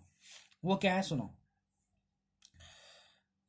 अगर मान लो क्वेश्चन में तुमको ये गिवन है लेट नंबर ऑफ एटम्स, मान लो तुमको गिवन है n है, नंबर ऑफ एटम्स कितने हैं तुमको गिवन है n है, ठीक है ना, नंबर ऑफ एटम्स दिया हो या फिर number of closed pack spheres दिया हो, ठीक है, ज्यादातर यही वर्ड यूज करेगा नंबर ऑफ एटम्स। तो number of octahedral words, number of octahedral words, number of octahedral words कितने होंगे, n ही होंगे। और number of tetrahedral words, number of tetrahedral words वो कितने होंगे, वो होंगे तुम्हारे पास 2n। बहुत ज्यादा इंपॉर्टेंट है, आपको क्वेश्चन में दे दिया जाता है कि बताओ नंबर ऑफ एटम्स कितने हैं, n है, तो बताओ नंबर ऑफ टेट्राहेड्रल वर्ड्स कितने होंगे, तो ऑप्शन में 2n रहता है, आपको बस क्या करना होता है, उसको टिक मारना होता है, ठीक है। तो ये बहुत ज्यादा इंपॉर्टेंट है। अब इससे क्या क्वेश्चन आता है वो मैं आपको एक क्वेश्चन निकाल के बताता हूँ, ठीक है। इससे पहले मैं आपको बता दूं आपको क्या क्या याद रखना है कि एफसीसी में total number of tetrahedral words जो होते हैं एफसीसी में क्या होता है, टोटल नंबर ऑफ एटम्स जो होता है वो क्या होता है, total number of atoms, total number of atoms कितना होता है पर यूनिट सेल, 4 होता है। कितना होता है, 4 होता है। तो सर ने क्या बताया था कि total number of atoms per unit cell जितने होंगे उतना ही नंबर ऑफ ऑक्टाहेड्रल वर्ड्स होगा। तो नंबर ऑफ ऑक्टाहेड्रल वर्ड्स कितने हो जाएंगे एफसीसी के केस में, ऑक्टाहेड्रल वर्ड्स तो हमारे पास हो जाएंगे ऑक्टाहेड्रल वर्ड्स कितने हो जाएंगे, 4 हो जाएंगे। और नंबर ऑफ टेट्राहेड्रल वर्ड्स कितना होगा, नंबर ऑफ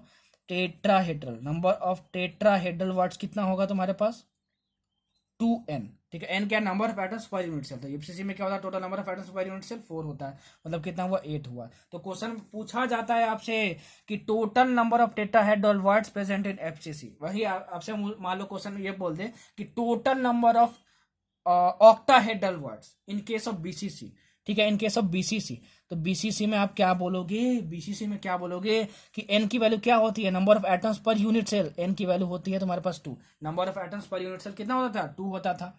बीसीसी केस में number of atoms per unit cell मैं निकाल के बताया था, ठीक है। तो नंबर ऑफ ऑक्टाहेड्रल वर्ड्स कितने होंगे, 2 ही होंगे। Number of total tetrahedral words कितने होंगे, 2 इंटू n मतलब 2 इंटू 2 मतलब 4, ठीक है। तो ऐसा क्वेश्चन पूछा जाता है, number of tetrahedral words in case of FCC, number of tetrahedral words in case of BCC. तो आप बस ये कॉन्सेप्ट याद रखना, आप निकाल लोगे, मैं बता दिया आपको, ठीक है। घबराना ना भाई, सब कुछ सही करके आओगे, धमाझम झमाझम झमाझम, समझे, एकदम सही करके आओगे। जो ऐसे बोल रहा हूँ, जो बोल रहा हूँ बस पढ़ लेना, ठीक।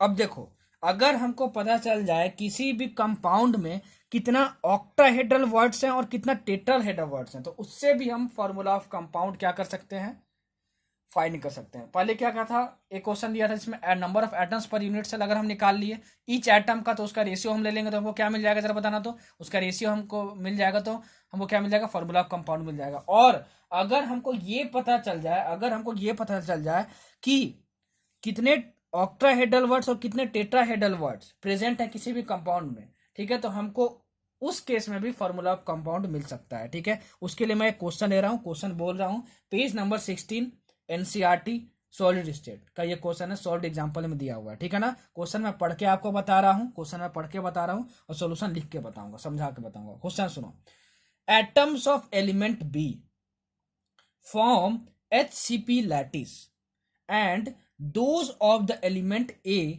occupy 2/3 of the tetrahedral words.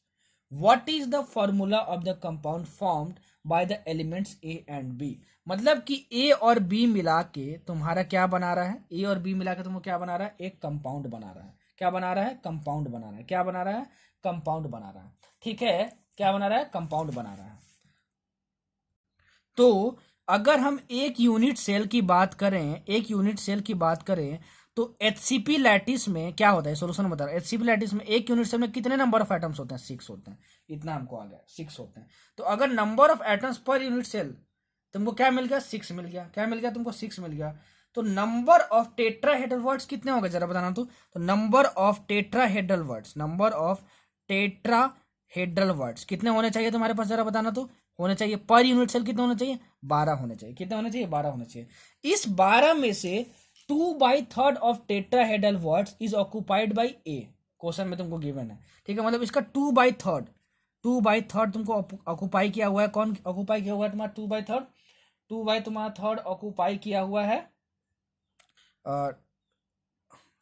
2/3 तुम्हारा ऑक्युपाई किया है कौन, ये कौन ऑक्युपाई किया है, क्वेश्चन में क्या गिवन है तुम्हारे पास, एलिमेंट ए ऑक्युपाई, मतलब ये ए ऑक्युपाई किया हुआ है, ये ए ऑक्युपाई किया हुआ है, ठीक, अब चलो हम लोग बी की बात करते हैं। बी जो क्या कर रहा है, एचसीपी लैटिस बना रहा है, बी एचसीपी लैटिस बना रहा है। ठीक, तो number of atoms of B per unit cell तुम्हारा कितना हो गया, 6 हो गया। कितना हो गया, 6 हो गया। ये तो हमको आया समझ में। अब फॉर्मूला ऑफ कंपाउंड कैसे निकालेंगे, तो एक यूनिट सेल में नंबर ऑफ एटम्स बी के कितने होंगे, 6 के होंगे, 6 होंगे। कैसे पता चला, सर ने बताया था थ्योरी में कि एचसीपी लैटिस में number of atoms of unit cell कितना होता है, 6 होता है। तो बी के इतने हो गए। बी की बात हो रही है कि वो एचसीपी लैटिस बना रहा है। नंबर ऑफ टेट्राहेड्रल वर्ड्स मिल गया कितना, ए के लिए 2/3 इंटू 12। इसके बाद क्या करना है कि इस total number of tetrahedral words जो ए ऑक्यूपाई तुम फाइंड करोगे, ठीक है ना, फाइंड करोगे, उसको इक्विवेलेंट मान लेना है number of atoms per unit cell के। ठीक है, number of atoms per unit cell के। ठीक है, अब क्या होगा, अब सर ने पहले बताया था कि number of atoms per unit cell का रेशियो निकाल लो। क्या कर लो, रेशियो निकाल लो। तो ए का क्या हो गया, 2/3 इंटू 12 इस टू। बी का कितना है तुम्हारे पास, 6 है। Number of atoms per unit cell 6 हो गया तुम्हारे पास। ये 12 है यहाँ पे, ठीक है, 12 है। तो ये और ये कैंसिल, तो 2। तो ये तुम्हारा कितना हुआ, A/B, और ये तुम्हारा हुआ 4/3। तो इसको होल नंबर में तुमको चेंज करना, तो क्या होगा, इंटू 3 से मल्टीप्लाई कर दो दोनों साइड। ठीक है, तो ये तुम्हारा क्या होगा, ये और ये कैंसिल हो जाएगा। तुम्हारे पास कितना बचा, A4B3। ठीक है, मतलब ये तुम्हारा फॉर्मूला ऑफ कंपाउंड हो गया। ऐसे बहुत सारे क्वेश्चन पूछे जाते हैं, याद कर लेना। ठीक है, जिस तरह के क्वेश्चन आते हैं सब कुछ बताऊंगा, कुछ भी छोड़ूंगा नहीं। ठीक है, याद कर लेना। अब देखो radius ratio rules, radius ratio rules ये क्या होता है। अभी तक नीट में जहां तक मुझे याद है, यहां से एक बार क्वेश्चन आया है। ठीक है, इसलिए मैं आपको बता दे रहा हूं रेडियस रेशियो रूल क्या होता है। सबसे पहले radius of cation by radius of anion निकालना होता है इसमें। रेडियस ऑफ एनायन निकालना होता है इसमें।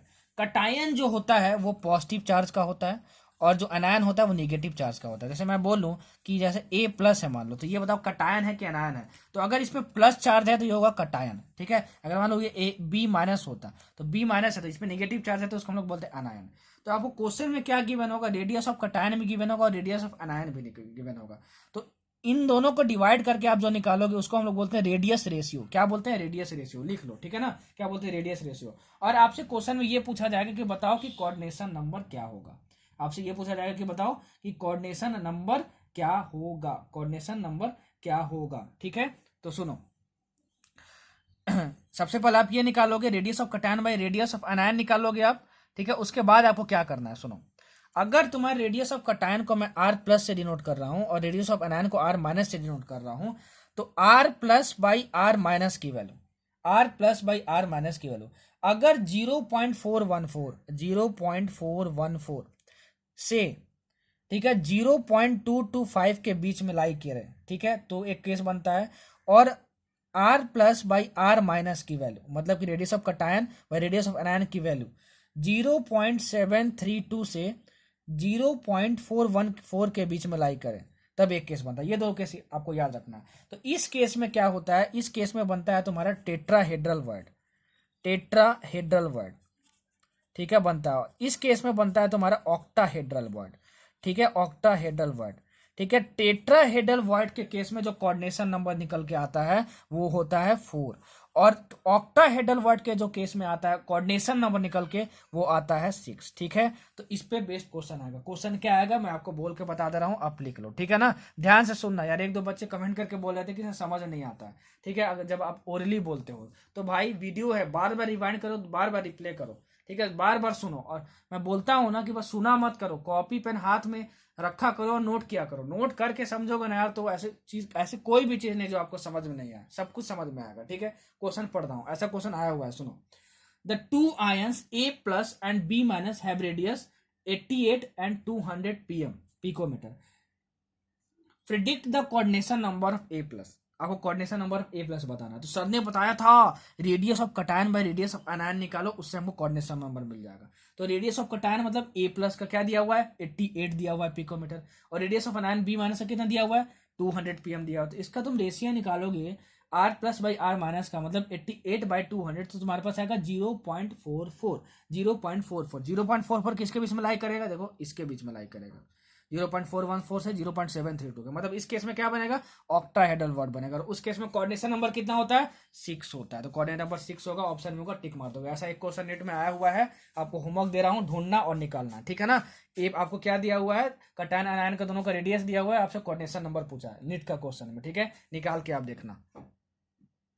चलो समझ में आया। देखो यार, आपको ये रिवीजन क्रैश कोर्स है, तब भी मैं कितने बारीकी से आपको समझा रहा हूँ। पूरे यूट्यूब पे ढूंढ लेना यार, ऐसा रिवीजन आपको नहीं मिलेगा, रिवीजन नहीं मिलेगा भाई, गारंटी मैं दे रहा हूँ। मिलेगा तो यार मुझे ही लिंक शेयर कर देना, मैं ही देख लूंगा, लेकिन रिवीजन लेक्चर आपको ऐसे नहीं मिलेगा, ठीक है यार। ज़्यादा से ज़्यादा सब्सक्राइब करो चैनल को, शेयर करो और प्यार बढ़ाओ यार, आप ही लोग जो हम लोग को बनाते हो, ठीक है। वीडियो ना पसंद आई हो तो प्लीज़ डिसलाइक कर देना, पसंद आई हो तो थोड़ा सा अप्रिशिएट कर देना, कमेंट में लाइक कर देना, और लाइक करके जरूर जाना यार। जो वीडियो देखते हो प्लीज़ लाइक कर दिया करो, वीडियो पसंद आती हो तो, ठीक है, हमें बस मोटिवेशन मिलता है इससे थोड़ा। चलो अब देखते हैं साइज ऑफ टेट्राहेड्रल वर्ड। क्या देखेंगे, size of tetrahedral word, size of tetrahedral word and octahedral word, sizes के बारे में, ठीक है। टेट्राहेड्रल वर्ड का साइज, टेट्राहेड्रल वर्ड का साइज, और ऑक्टाहेड्रल वर्ड का साइज, ऑक्टाहेड्रल वर्ड का साइज, वर्ड का साइज, ठीक है ना। अगर टेट्राहेड्रल वर्ड का जो साइज है उसको मैं उसका रेडियस स्मॉल आर से डिनोट करूं, और ऑक्टाहेड्रल वर्ड जो उसका रेडियस स्मॉल आर से डिनोट करूं, तो ये इक्वल होता है 0.225 ऑफ आर, और ये इक्वल होता है 0.414 ऑफ आर। और यहाँ पे कैपिटल आर क्या है तुम्हारा, कैपिटल आर क्या है तुम्हारा, ये है तुम्हारा रेडियस ऑफ एटम। क्या है तुम्हारे पास, रेडियस ऑफ एटम,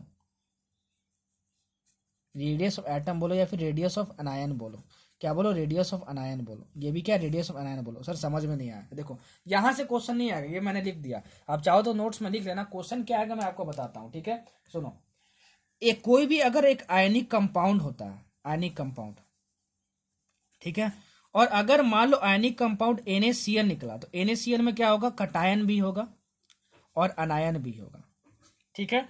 तो अगर मैं बोलूं कटायन होगा और अनायन भी होगा, कि रेडियस ऑफ कटायन क्या होगा, रेडियस ऑफ कटायन मतलब R प्लस, ठीक है, R plus, radius of cation क्या होगा, तो आप बोलोगे 0.414 of radius of अनायन in case of NaCl structure. याद रखना ये तुम्हारा क्या है, रेडियस ऑफ कटायन है, रेडियस ऑफ कटायन है। अगर मान लो क्वेश्चन में गिवन है कि मान लो तुम्हारे पास जो स्ट्रक्चर है आयनिक कंपाउंड का वो कैसा है, ZnS की तरह, मतलब जिंक ब्लेंडी, तब जो R प्लस होगा, मतलब रेडियस ऑफ कटायन जो होगा वो होगा तुम्हारे पास 0.225 of radius of अनायन, radius of अनायन, ठीक है। बहुत इंपॉर्टेंट है, बहुत बार बहुत सारे एग्जाम में पूछा हुआ है क्वेश्चन, बच्चों को समझ में नहीं आता कौन सा फॉर्मूला कब लगा, तो ध्यान देना क्या क्वेश्चन पूछेगा।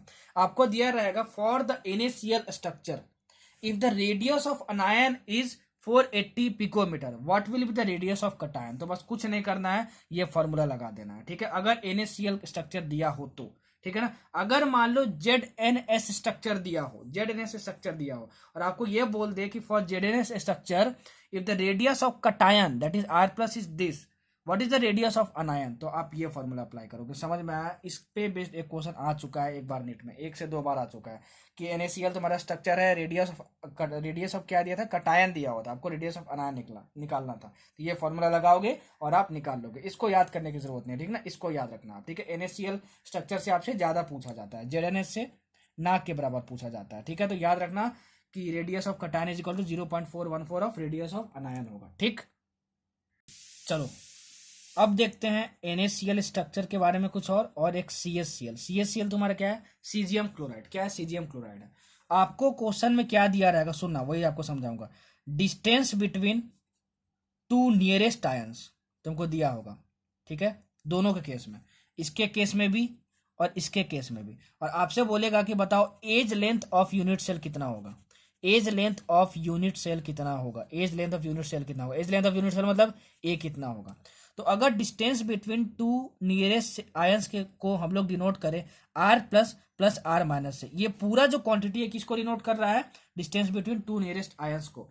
तो डिस्टेंस बिटवीन 2 नियरेस्ट आयंस को अगर ये पूरा क्वांटिटी डिनोट कर रहा है, तो NaCl के केस में R plus plus R minus की वैल्यू कितनी होती है, A/2 होती है, ठीक है। और वही CaCl में क्या होता है, R plus plus R minus की वैल्यू कितनी होती है, √3a/2 को याद रखना। ठीक है, ये radius of cation, radius of anion ऐसा कुछ नहीं है, ये क्या है, distance between two nearest ions. ये पूरी क्वांटिटी जो distance between two nearest ions को डिनोट कर रही है। आपको क्वेश्चन में क्या दिया होगा, for the NaCl structure which of the flowing reaction is correct, तो ये ऑप्शन जो होगा आपको उसको टिक मारना होगा। ठीक है, आपको क्या दिया हुआ question, for the CaCl structure, ठीक है, distance between two nearest ions is 480 picometre, what will be the edge length. ठीक है, तो distance between two nearest ions दिया हुआ है, मतलब R plus plus R minus, इस टोटल की वैल्यू दी है 480 पिकोमीटर, और एज लेंथ निकालना है, मतलब ए निकालना, तो आप यहां से निकाल लोगे। ठीक है, जैसे जैसे बोल रहा हूँ, जैसे जैसे लिख रहा हूँ, वैसे वैसे ही डिक्टो क्वेश्चन आता है भाई। ठीक है, नोट कर लेना, जैसे जैसे आपको बोल रहा हूँ नोट कर लेना। ठीक है, नोट कर लेना और वैसे ही क्वेश्चन आएगा। अब देखता हूं मैं कि बहुत सारे बच्चे जो है, कुछ बच्चे नोट्स शेयर करते हैं कि सर देखिए ये नोट्स बना है, सिर्फ बस जो लिखा हूं वही लिख लिए हैं नोट्स में, तो भाई वो फायदेमंद नहीं होगा आपके लिए। ठीक है ना, जो बोलता हूं, जो लिखता हूं, जैसे क्वेश्चन आएगा, जैसे सब कुछ बोलता हूं, वैसे नोट कर लेना। लास्ट टाइम पे देखना तो मजा आ जाएगा, झमाझम मजा आ जाएगा। ठीक है, एकदम मस्त नोट्स बन जाएंगे और मस्त रिवाइज हो जाएगा आपका। ठीक है, चलो बढ़ते हैं आगे। चलो अब कुछ जानते हैं आयनिक क्रिस्टल्स के बारे में।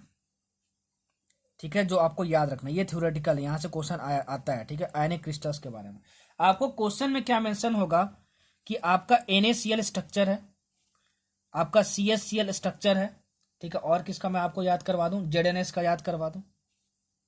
ठीक है, और आपको याद करवा दूं किसका, हाँ CaF2 का याद करवा देता हूँ, CaF2 का याद करवा देता हूँ। ठीक है, आपको दिया रहेगा कोई भी एक आयनिक क्रिस्टल है, बताओ इसमें Na प्लस का कोऑर्डिनेशन नंबर कितना है, Cl माइनस का कोऑर्डिनेशन नंबर कितना है, Cs प्लस का कितना है, Cl माइनस का कितना है। सुनना मैं क्या बोल रहा हूँ, अगर मैं बोलूं कि NaCl आयनिक क्रिस्टल में, यार ये तो सीटी बज रही है कुकर की, लग रहा है कुछ बन रहा है यार, चाट खाने को मिलेगा। ठीक है, ऐसे तो लग रहा है चाट ही बन रहा है, महक आ रही है यार। ठीक है, चलो अच्छा है, लेक्चर कंप्लीट करके मस्त एकदम चाट खाता हूँ। चाट मुझे पसंद भी बहुत है, चाट और गुपचुप, गुपचुप और शुद्ध बोले तो एकदम फुल्की। हमारे इलाके में मतलब MP में गुपचुप को फुल्की बोलते हैं। ठीक है, और शायद दिल्ली में सुना हूँ पानी पूरी बोलते हैं। जो बोल लो भाई, प्यार से बोल लो, पेट में तो सबके जाना है और एनर्जी सबको मिलनी है। ठीक है, चलो आपसे क्या पूछेगा, आयनिक क्रिस्टल दिया रहेगा, आपसे कोऑर्डिनेशन नंबर पूछेगा। इसका कोऑर्डिनेशन नंबर होता है तुम्हारा 6:6। CaCl के केस में तुम्हारा होता है 8:8। ठीक है, ZnS के केस में होता है तुम्हारा 4:4, और CaF2 के केस में तुम्हारा होता है 8:4।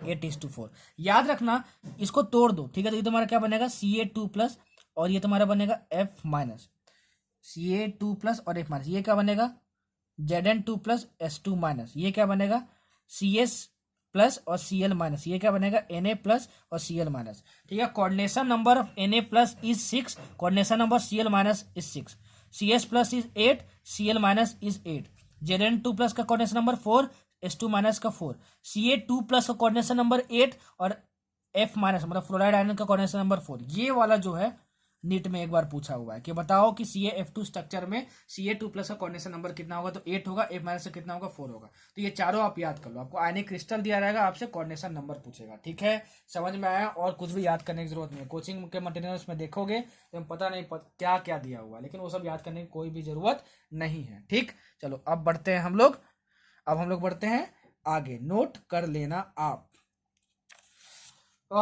चलो अब जो मैं पढ़ाने जा रहा हूँ, ठीक है, वो बहुत बहुत बहुत बहुत ज़्यादा इंपॉर्टेंट है। हालांकि मेरा पूरा लेक्चर ही बहुत ज़्यादा इंपॉर्टेंट होता है, बहुत सेलेक्टिव होकर पढ़ाता हूँ, और जो एग्जाम में आता है वही पढ़ाता हूँ। मेरे लेक्चर से एक भी पॉइंट स्किप करने की कोशिश मत करना, इवन जो मैं बोलता हूँ उसमें से भी कुछ भी स्किप करने की कोशिश मत करना, सब कुछ नोट करते जाना। ठीक है, चलो अब मैं जो पढ़ाने जा रहा हूँ वो भी बहुत सारे एग्जाम से पूछे जाता है, that is defects in solids. Defects in solids क्या पढ़ेंगे हम लोग अब, डिफेक्ट्स इन सॉलिड्स। देखो जैसे पढ़ाऊंगा, जो जो बोलूंगा उतना बस याद कर लेना। देखो 3 तरह के डिफेक्ट पाए जाते हैं सॉलिड्स में, स्टाइकियोमेट्रिक डिफेक्ट, ठीक है, इसको हम लोग बोलते हैं थर्मोडायनेमिक डिफेक्ट। क्या बोलते हैं, थर्मोडायनेमिक डिफेक्ट।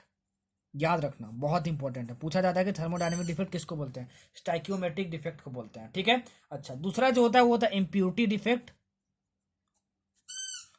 और जो तीसरा होता है वो तुम्हारा क्या होता है, नॉन स्टाइकियोमेट्रिक डिफेक्ट।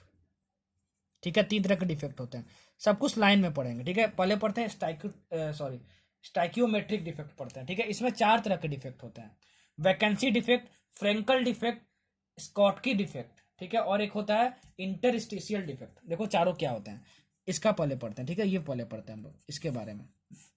सबसे पहले हम लोग पढ़ते हैं कि वैकेंसी डिफेक्ट क्या होता है। वैकेंसी डिफेक्ट क्या होता है? जब भी हम लोग किसी सब्सटेंस को हीट करते हैं तो हमारा क्या होता है, वैकेंसी डिफेक्ट मिलता है। याद रखना, बहुत बार पूछा जा चुका है ये क्वेश्चन कि जब भी किसी सब्सटेंस को हीट करेंगे तो कैसा डिफेक्ट मिलेगा, क्या मिलेगा, वैकेंसी डिफेक्ट मिलेगा। ये होता क्या है, अगर मान लो किसी भी यूनिट सेल में, यूनिट सेल्स होते हैं बहुत सारे, किसमें, सॉलिड के अंदर में, किसी भी यूनिट सेल में मान लो 4 एटम्स हैं, 1 2 3 4। अगर सब्सटेंस को हीट करोगे तो मान लो इसमें से 2 एटम बाहर निकल गए, ये और ये बाहर निकल गए, तो 2 एटम्स क्या हो गए, मिसिंग हो गए। तो 2 एटम जब मिसिंग हो गए इसमें से हीट करने का वजह से, तो वैकेंसी क्रिएट होगा इस प्लेस पे। पहले एटम थे, अब कुछ नहीं है, तो उसको हम लोग बोलते हैं वैकेंसी डिफेक्ट, ठीक है, खाली हो गया यहाँ पे। तो जरा बताओ कि जब इसमें 4 एटम थे तो मास ज्यादा होगा, तो density is equal to mass by volume होता है, ठीक है, मास ज्यादा होगा, बोलो हाँ। अब 2 एटम्स निकल गए, मतलब मास कम हो गया, तो density is directly proportional to the mass of atoms, number of atoms present, ठीक है। तो अगर एटम्स इसमें से निकल गए कुछ, तो वैकेंसी डिफेक्ट से क्या हुआ, डेंसिटी ऑफ सब्सटेंस क्या हुई, घट गई। बहुत ज्यादा इंपॉर्टेंट पॉइंट, ये तो पहला पॉइंट था।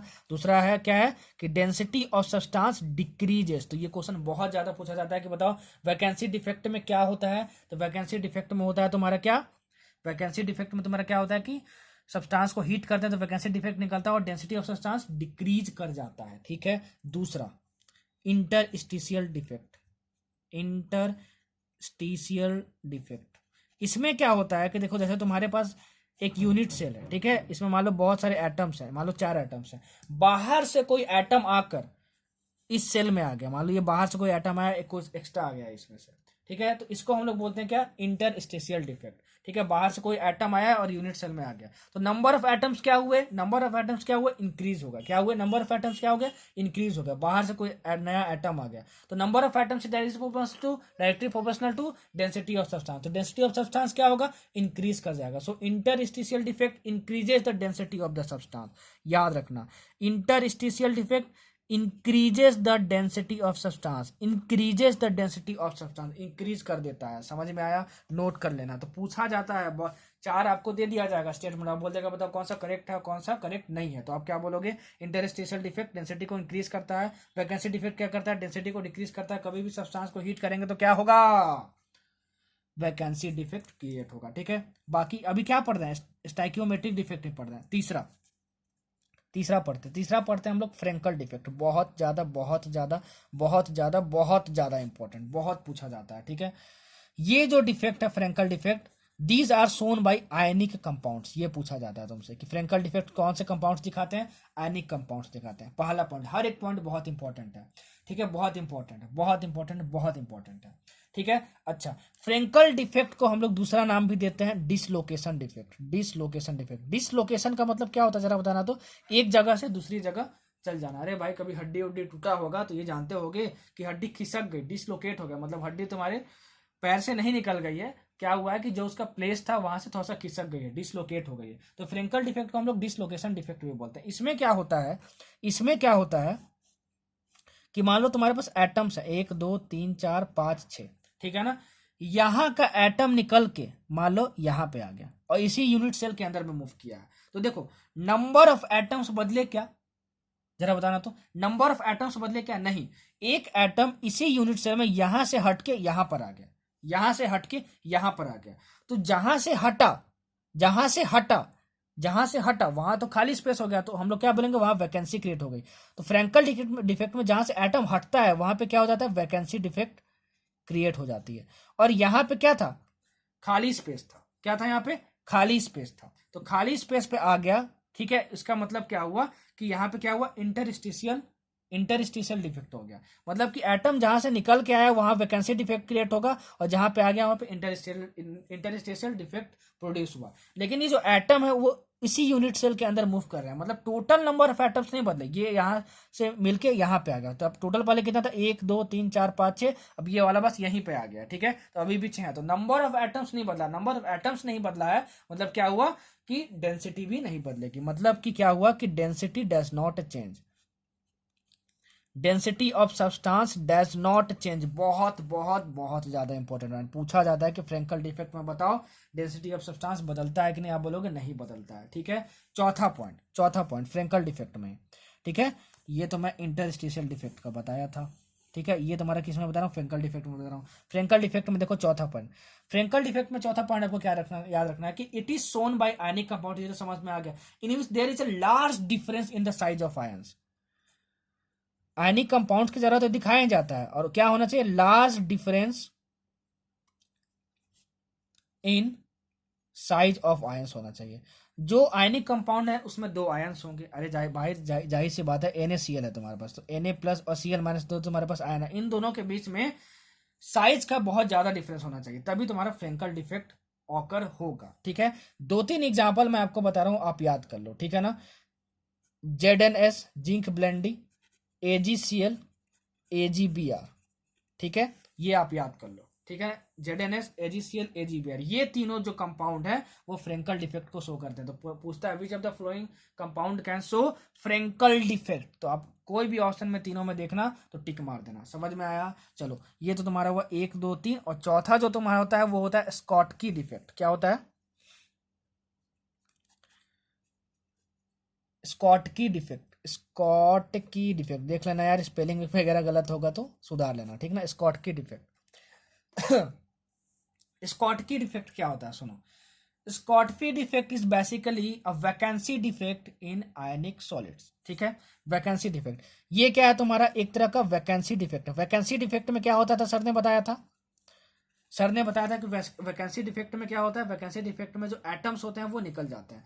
लेकिन स्कॉटकी डिफेक्ट एक स्पेशल टाइप का वैकेंसी डिफेक्ट है। स्कॉटकी डिफेक्ट भी जो होता है वो आयनिक कंपाउंड्स ही शो करते हैं, ठीक है, याद रखना, आयनिक कंपाउंड्स ही शो करते हैं, ठीक है। तो तुम्हारा स्टाइक्योमेट्रिक डिफेक्ट है, इसका मतलब क्या हुआ कि जो कंपाउंड की स्टाइक्योमेट्री है वो नहीं बदलनी चाहिए, मतलब कि जो स्कॉटकी डिफेक्ट है उसमें क्या होंगे, अनायंस भी होंगे और कटायंस भी होंगे। तो जितने कटायंस निकलेंगे, यहां से क्या होता था, कटायंस मतलब एटम्स निकल जाते थे, ठीक है ना, 1 निकले 2 निकले, इसमें क्या होगा, जितने कटायंस निकलेंगे उतने अनायंस भी निकलने चाहिए आयनिक कंपाउंड से, तब जाके स्कॉटकी डिफेक्ट होगा। मतलब कि Schottky defect is a vacancy defect which is shown by ionic compounds in which to maintain stoichiometry the number of missing cations and anions should be equal। लिख लेना, जो बोलता हूं जो लिखता हूं दोनों बेसिस पे नोट्स बनाना। अगर स्कॉटकी वैकेंसी डिफेक्ट है और नंबर ऑफ अनायंस और नंबर ऑफ कैटायंस वहां से निकल सकते हैं और दोनों इक्वल अमाउंट में निकल सकते हैं, तो क्या हुआ कि नंबर ऑफ अनायंस और कैटायंस निकल गए, मतलब वो सब्सटेंस के अंदर कम हो गया। तो अगर वो वैकेंसी डिफेक्ट है तो वैकेंसी डिफेक्ट में क्या होता था, डेंसिटी डिक्रीज कर जाती थी। तो स्कॉटकी डिफेक्ट में क्या होता है कि डेंसिटी ऑफ सब्सटेंस डिक्रीजेस। बहुत ज़्यादा इंपॉर्टेंट फ्रेंकल डिफेक्ट और स्कॉटकी डिफेक्ट में ये जितने भी पॉइंट्स बता रहा हूँ बहुत पूछा जाता है। Density of substance decreases in case of Schottky defect, ठीक है। अब स्कॉटकी डिफेक्ट आयनिक सब्सटेंस आयनिक कंपाउंड्स के द्वारा दिखाया जाता है, ठीक है। और क्या होता है इसमें, क्या होता है, साइज में लार्ज डिफरेंस होना चाहिए। क्या होना चाहिए, लार्ज डिफरेंस होना चाहिए। इसमें क्या होता है कि ऑलमोस्ट सेम साइज के होने चाहिए, almost same size of ions, same size of ions. Ionic compounds होंगे, दोनों आयंस होंगे, दोनों आयंस दो होने चाहिए, दोनों सेम टाइप के होने चाहिए, सेम साइज के होने चाहिए ऑलमोस्ट, तभी स्कॉटकी डिफेक्ट वो शो करेंगे। इसका भी कुछ एग्जांपल याद कर लो, ठीक है ना। एग्जांपल याद करो, स्कॉटकी डिफेक्ट जो कंपाउंड शो कर सकते हैं NaCl, ठीक है, CsCl एंड AgBr, ठीक है। आप गौर किए होंगे कि AgBr मैं इसमें भी लिखा हूं और AgBr इसमें भी लिखाऊंगा। ये एक ऐसा कंपाउंड है AgBr that can show both Frankel and Schottky defect, both Frankel and Schottky defect। लिख लेना, 3 star 4 star 5 star 10 star mark के लिख लेना, ठीक है ना। बहुत बार पूछा हुआ क्वेश्चन है, which of the following compound can show both Frenkel and Schottky defect, तो आप क्या बोलोगे, AgBr। लिख लेना, समझे जो बोल रहा हूं। और जो लिख रहा हूँ दोनों के बेसिस पर नोट्स बना। ठीक है, समझ में आया आपको? ये क्या था? स्टाइकोमेट्रिक डिफेक्ट था, दैट इज थर्मोडायनेमिक डिफेक्ट। ये आपका 4 तरह का था, वो कंप्लीट हुआ।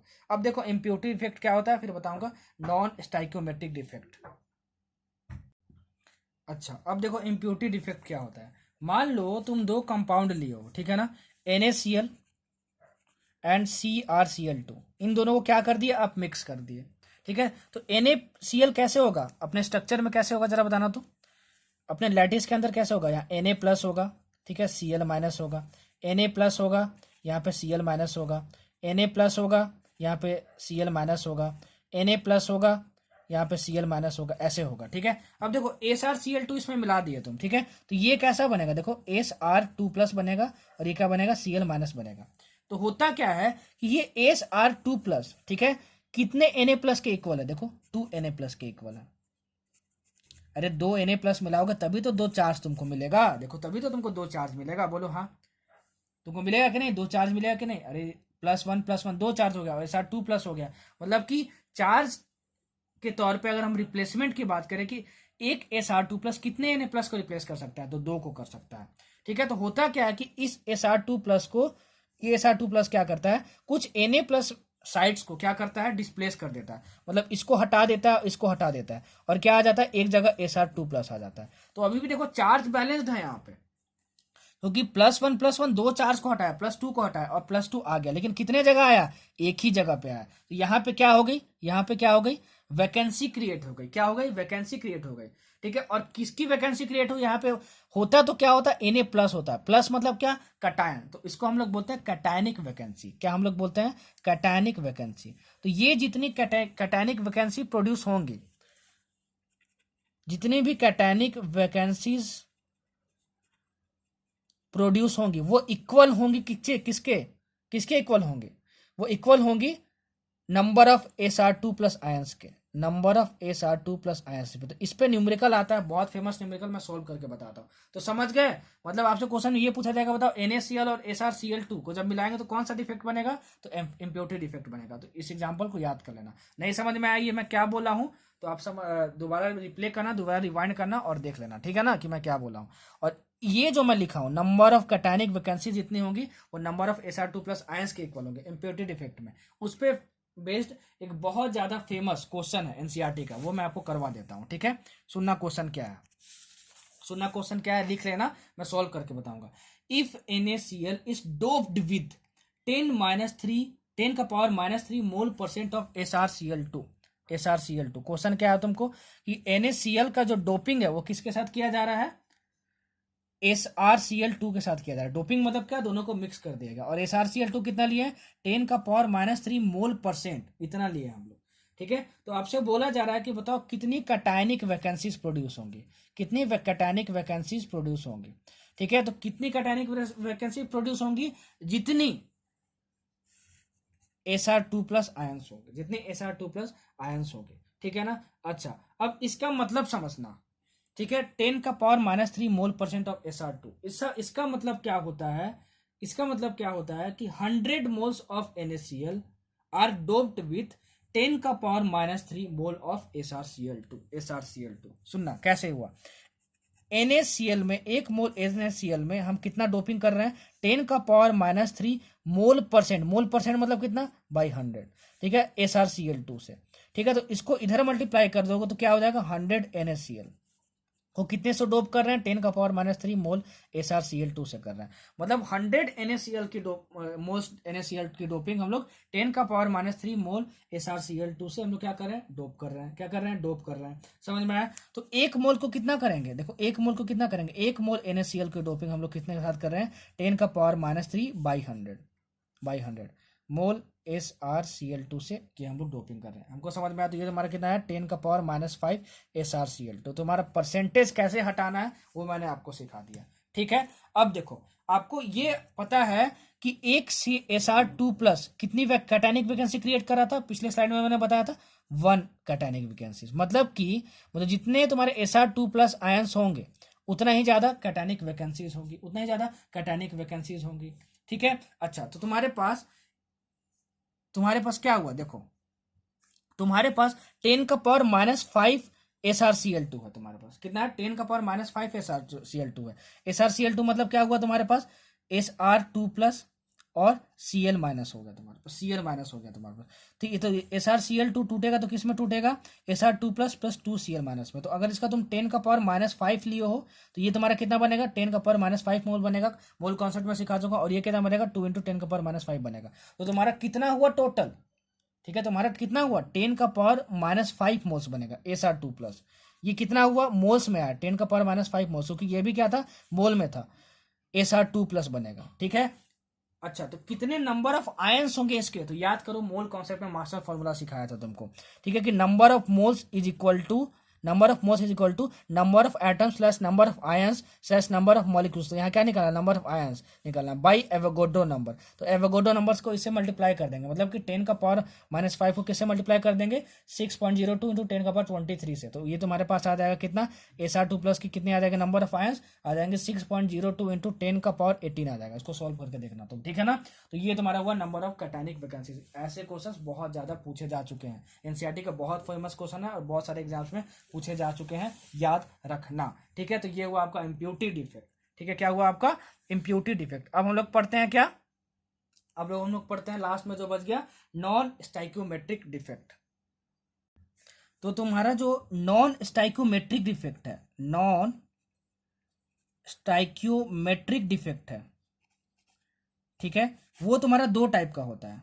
एक होता है तुम्हारा मेटल एक्सेस डिफेक्ट, एक होता है तुम्हारा मेटल एक्सेस डिफेक्ट, और जो दूसरा तुम्हारा होता है वो होता है तुम्हारे पास metal deficiency defect, metal deficiency defect. तो इसमें तुमको देखो क्या याद रखना है, ठीक है, ज्यादा इसको अब मैं एक्सप्लेन नहीं करूंगा, ठीक है। मेटल एक्सेस डिफेक्ट जो होता है वो अल्कली हैलाइड शो करते हैं। कौन शो करता है, अल्कली हैलाइड शो करते हैं। जैसे अल्कलाई हैलाइड्स का सर एग्जांपल दे दीजिए, NaCl, KCl, LiCl। और ये जो एल्कलाई हैलाइड्स होते हैं उनके पास कलर होता है, और वो जो कलर होता है एल्कली हैलाइड्स का, that is due to anionic vacancies. याद कर लेना, colour of alkali halides, colour of alkali halides, ठीक है, is due to anionic vacancies, is due to anionic vacancies, is due to anionic vacancies. और इस anionic vacancies को हम लोग बोलते हैं एफ सेंटर्स। क्या बोलते हैं, एफ सेंटर्स। बहुत ज्यादा पूछा जा चुका है, बहुत ज्यादा पूछा जा चुका है। आपसे बोला जाएगा the colour of alkali halide is due to, आपको या तो एफ सेंटर्स दिया रहेगा या फिर एनायनिक वैकेंसी दिया रहेगा, एनायनिक वैकेंसी दिया रहेगा। तो कुछ भी दिया हो आप उसको टिक मार देना। And this F centres are basically electrons, basically electrons, free electrons. क्या, फ्री इलेक्ट्रॉन्स, ठीक है ना, याद रखना इस चीज को, याद रखना आपको मेटल एक्सेस डिफेक्ट के बारे में। आपको जो मेटल एक्सेस डिफेक्ट के बारे में ये याद रखना है, मेटल डिफिशियंसी डिफेक्ट में याद रखना कि ये शो कौन करता है। तो ये शो कर सकता है FeO। कौन शो कर सकता है, FeO, ठीक है, फेरिक ऑक्साइड। क्या, फेरिक ऑक्साइड, ये शो कर सकता है, ठीक है। तो याद रखना कि नॉन स्टाइकोमेट्रिक दो तरह के होते हैं defect, metal access defect, metal deficiency defect. आपसे क्या पूछेगा, metal access defect is a type of impurity defect, stoichiometric defect की नॉन, ठीक है। तो आप बोलोगे नॉन स्टाइकोमेट्रिक डिफेक्ट, टिक मार दोगे। मेटल एक्सेस डिफेक्ट कौन शो कर सकता है, एल्कलाई हैलाइड शो कर सकते हैं। इसमें जो कलर होता है उसके प्रेजेंस का रीजन क्या होता है, F centres. F centres are free electrons. F centres को हम लोग एनायनिक वैकेंसीज में बोलते हैं, ठीक है, एनायनिक वैकेंसीज में बोलते हैं, ठीक है। समझ में आया तुमको, समझ में आया तुमको। मेटल डिफिशियंसी डिफेक्ट कौन शो करता है, FeO शो कर सकता है, ठीक। चलो, इतना हमको समझ में आ गया। अब हम लोग देखते हैं स्ट्रक्चर ऑफ डायमंड के बारे में, स्ट्रक्चर ऑफ डायमंड के बारे में, स्ट्रक्चर ऑफ डायमंड। डायमंड के बारे में भी आजकल बहुत ज्यादा क्वेश्चन पूछे जाने लगा है। पहले तो ये सिलेबस में नहीं था, पता नहीं फिर भी क्यों पूछा जा रहा है आजकल। सुनो, number of atoms per unit cell in case of number of atoms number of atoms per unit cell in case of diamond is equal to 8। बहुत ज्यादा पूछा हुआ क्वेश्चन, बहुत अलग अलग एग्जाम्स में, कि बताओ number of atoms per unit cell in case of diamond is, तो 8 होगा ऑप्शन में, तो 8 होगा ऑप्शन में, तो 8 को टिक मार देना, ठीक है ना, 8 को टिक मार देना। क्या होगा, 8 होगा, उसको टिक मार देना, ठीक है। अच्छा, जो तुम्हारा डायमंड जो होता है ना, वो एफसीसी स्ट्रक्चर में क्रिस्टलाइज करता है। एफसीसी स्ट्रक्चर मतलब सीसीपी स्ट्रक्चर में क्रिस्टलाइज करता है। एफसीसी और सीसीपी का मतलब सेम होता है, तो ये दोनों पॉइंट याद कर लेना। और डायमंड का जो पैकिंग इफिशियंसी होता है वो होता है 34%। पैकिंग इफिशियंसी जो होता है डायमंड का वो क्या होता है 34% होता है। तो इतनी चीजें आप याद कर लेना, इनफ है। डायमंड के केस में number of atoms per unit cell कितना होता है 8 होता है, पैकिंग इफिशियंसी 34%, और वो एफसीसी या फिर एफसीसी को क्या बोलते हैं सीसीपी, इसमें क्रिस्टलाइज करता है। ठीक है, समझ में आया। चलो अब हम लोग पढ़ते हैं अपना लास्ट टॉपिक। देखो लास्ट टॉपिक पढ़ते हैं, ठीक है। पारामैग्नेटिज्म क्या होता है पहले वो समझो, ठीक है। पारा जितना जरूरत है उतना ही पढ़ेंगे। पारामैग्नेटिज्म में क्या होता है अनपेयर्ड इलेक्ट्रॉन्स, मतलब पैरामैग्नेटिज्म क्या होता है अनपेयर्ड इलेक्ट्रॉन्स की वजह से आता है। ये तुम्हारी एक मैग्नेटिक प्रॉपर्टी होती है किसी भी सब्सटेंस की, ठीक है। And these are weakly attracted, जैसे जैसे जो पॉइंट बोल रहा हूं बस याद लिख लो आप, ठीक है ना, बहुत इजी है याद करना। Weekly attracted by a magnetic field. जो सब्सटेंस पैरामैग्नेटिक होते हैं उनके पास अनपेयर्ड इलेक्ट्रॉन्स होंगे।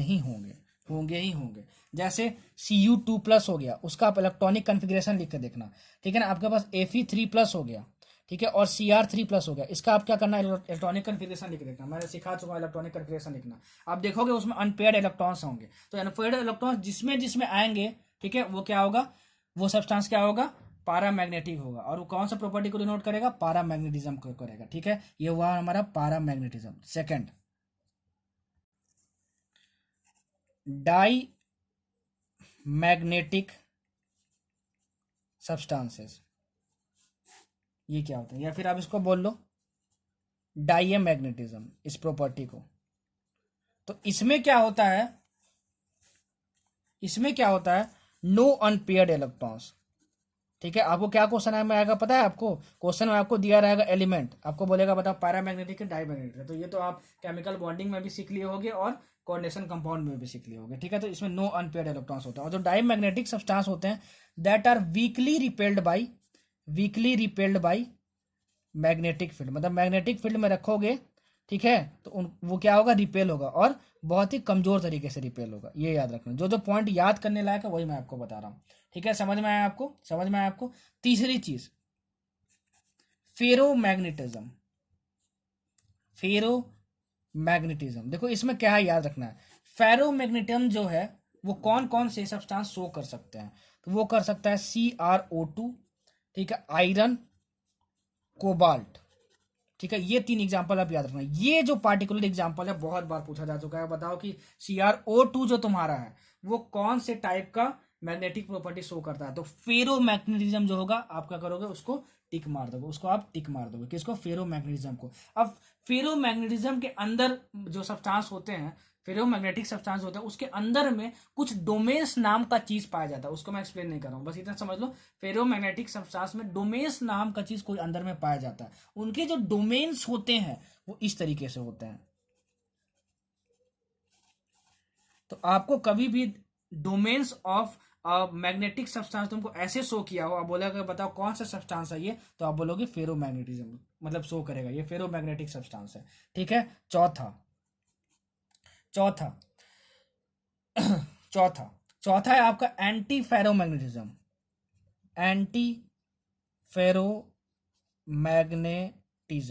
ठीक है। तो ये कौन सा शो करता है, ये करता है MnO। ये एग्जांपल आप याद करना, ठीक है। और इसमें क्या होगा एंटी फेरो में क्या होगा, ये जो एरो होंगे एक ऊपर है तो एक नीचे होगा, एक ऊपर है तो एक नीचे होगा, एक ऊपर है तो एक नीचे होगा। ये क्या है डोमेन्स का अलाइनमेंट है। तो आपको क्वेश्चन में दिया होगा कि बताओ डोमेन्स का अलाइनमेंट ऐसा है किसी भी मैग्नेटिक सब्सटेंस का, तो बताओ वो कौन सा मैग्नेटिक सब्सटेंस है। तो आप बोलोगे एंटी फेरोमैग्नेटिक सब्सटेंस है, पहचानने को आता है। और बोलेगा कि MnO कौन सा शो करता है, तो एंटी फेरोमैग्नेटिज्म शो करता है, ठीक है। चलो पांचवा तुमको याद रखना है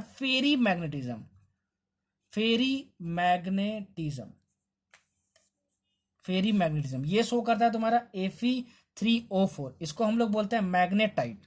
क्या बोलते हैं मैग्नेटाइट, ठीक है। या फिर एक और एग्जांपल याद कर लो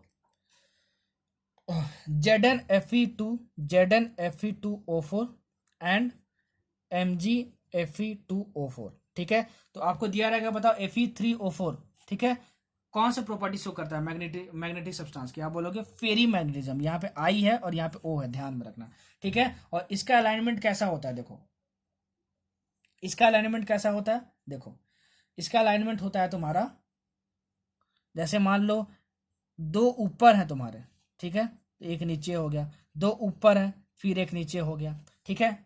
मतलब कि यहाँ पे क्या था, इक्वल नंबर ऑफ एरोज ऊपर थे और नीचे थे, यहाँ पे नहीं है, ठीक है, यहाँ पे नहीं है, यहाँ पे नहीं है, इसको कैंसिल कर देना, ये काट देना, ठीक है, गलत बन गया। तो वो क्या होगा, फेरी मैग्नेटिज्म होगा। तो डोमेन्स का अलाइनमेंट दिया रहेगा, सारे सीधे रहेंगे तो फेरो मैग्नेटिज्म, ठीक है।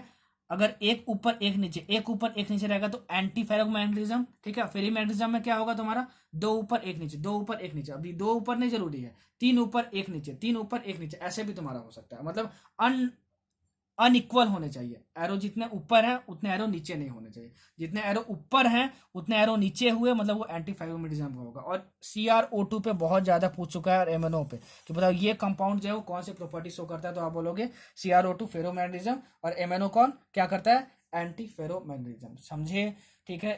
ये आपका रिवीजन लेक्चर था यार, सॉलिड स्टेट कंप्लीट हुआ। इतने डिटेल्ड मैनर में आपको रिवीजन कोई भी नहीं करवाएगा, समझ लेना इस बात को, ठीक है। मैंने बहुत मेहनत की है और बहुत मेहनत करके ये सॉलिड स्टेट आपका प्रिपेयर हुआ है, ठीक है।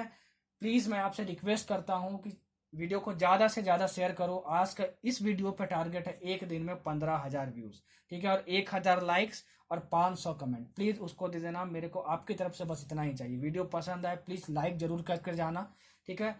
थोड़ा बहुत अगर अच्छी लगा हो, ज़्यादा अच्छी लग गई हो तो कमेंट्स में थोड़ा बहुत अप्रिशिएट कर देना। कोई बात नहीं, ना पसंद आई हो तो डिसलाइक मार देना, ठीक है ना, आप उसके लिए भी फ्री हो।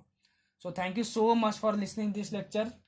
हौले हौले हो जाएगा प्यारो सजना, किससे, अपने लॉ सर से, ठीक है। खूब मेहनत करो, खूब तरक्की करो। मैं चला चाट खाने, ठीक है, चाट बन चुका है, मेरा चाट तैयार है। आप लोग पढ़ाई करो और झमाझम तैयारी करो। All the best to all of you, bye bye.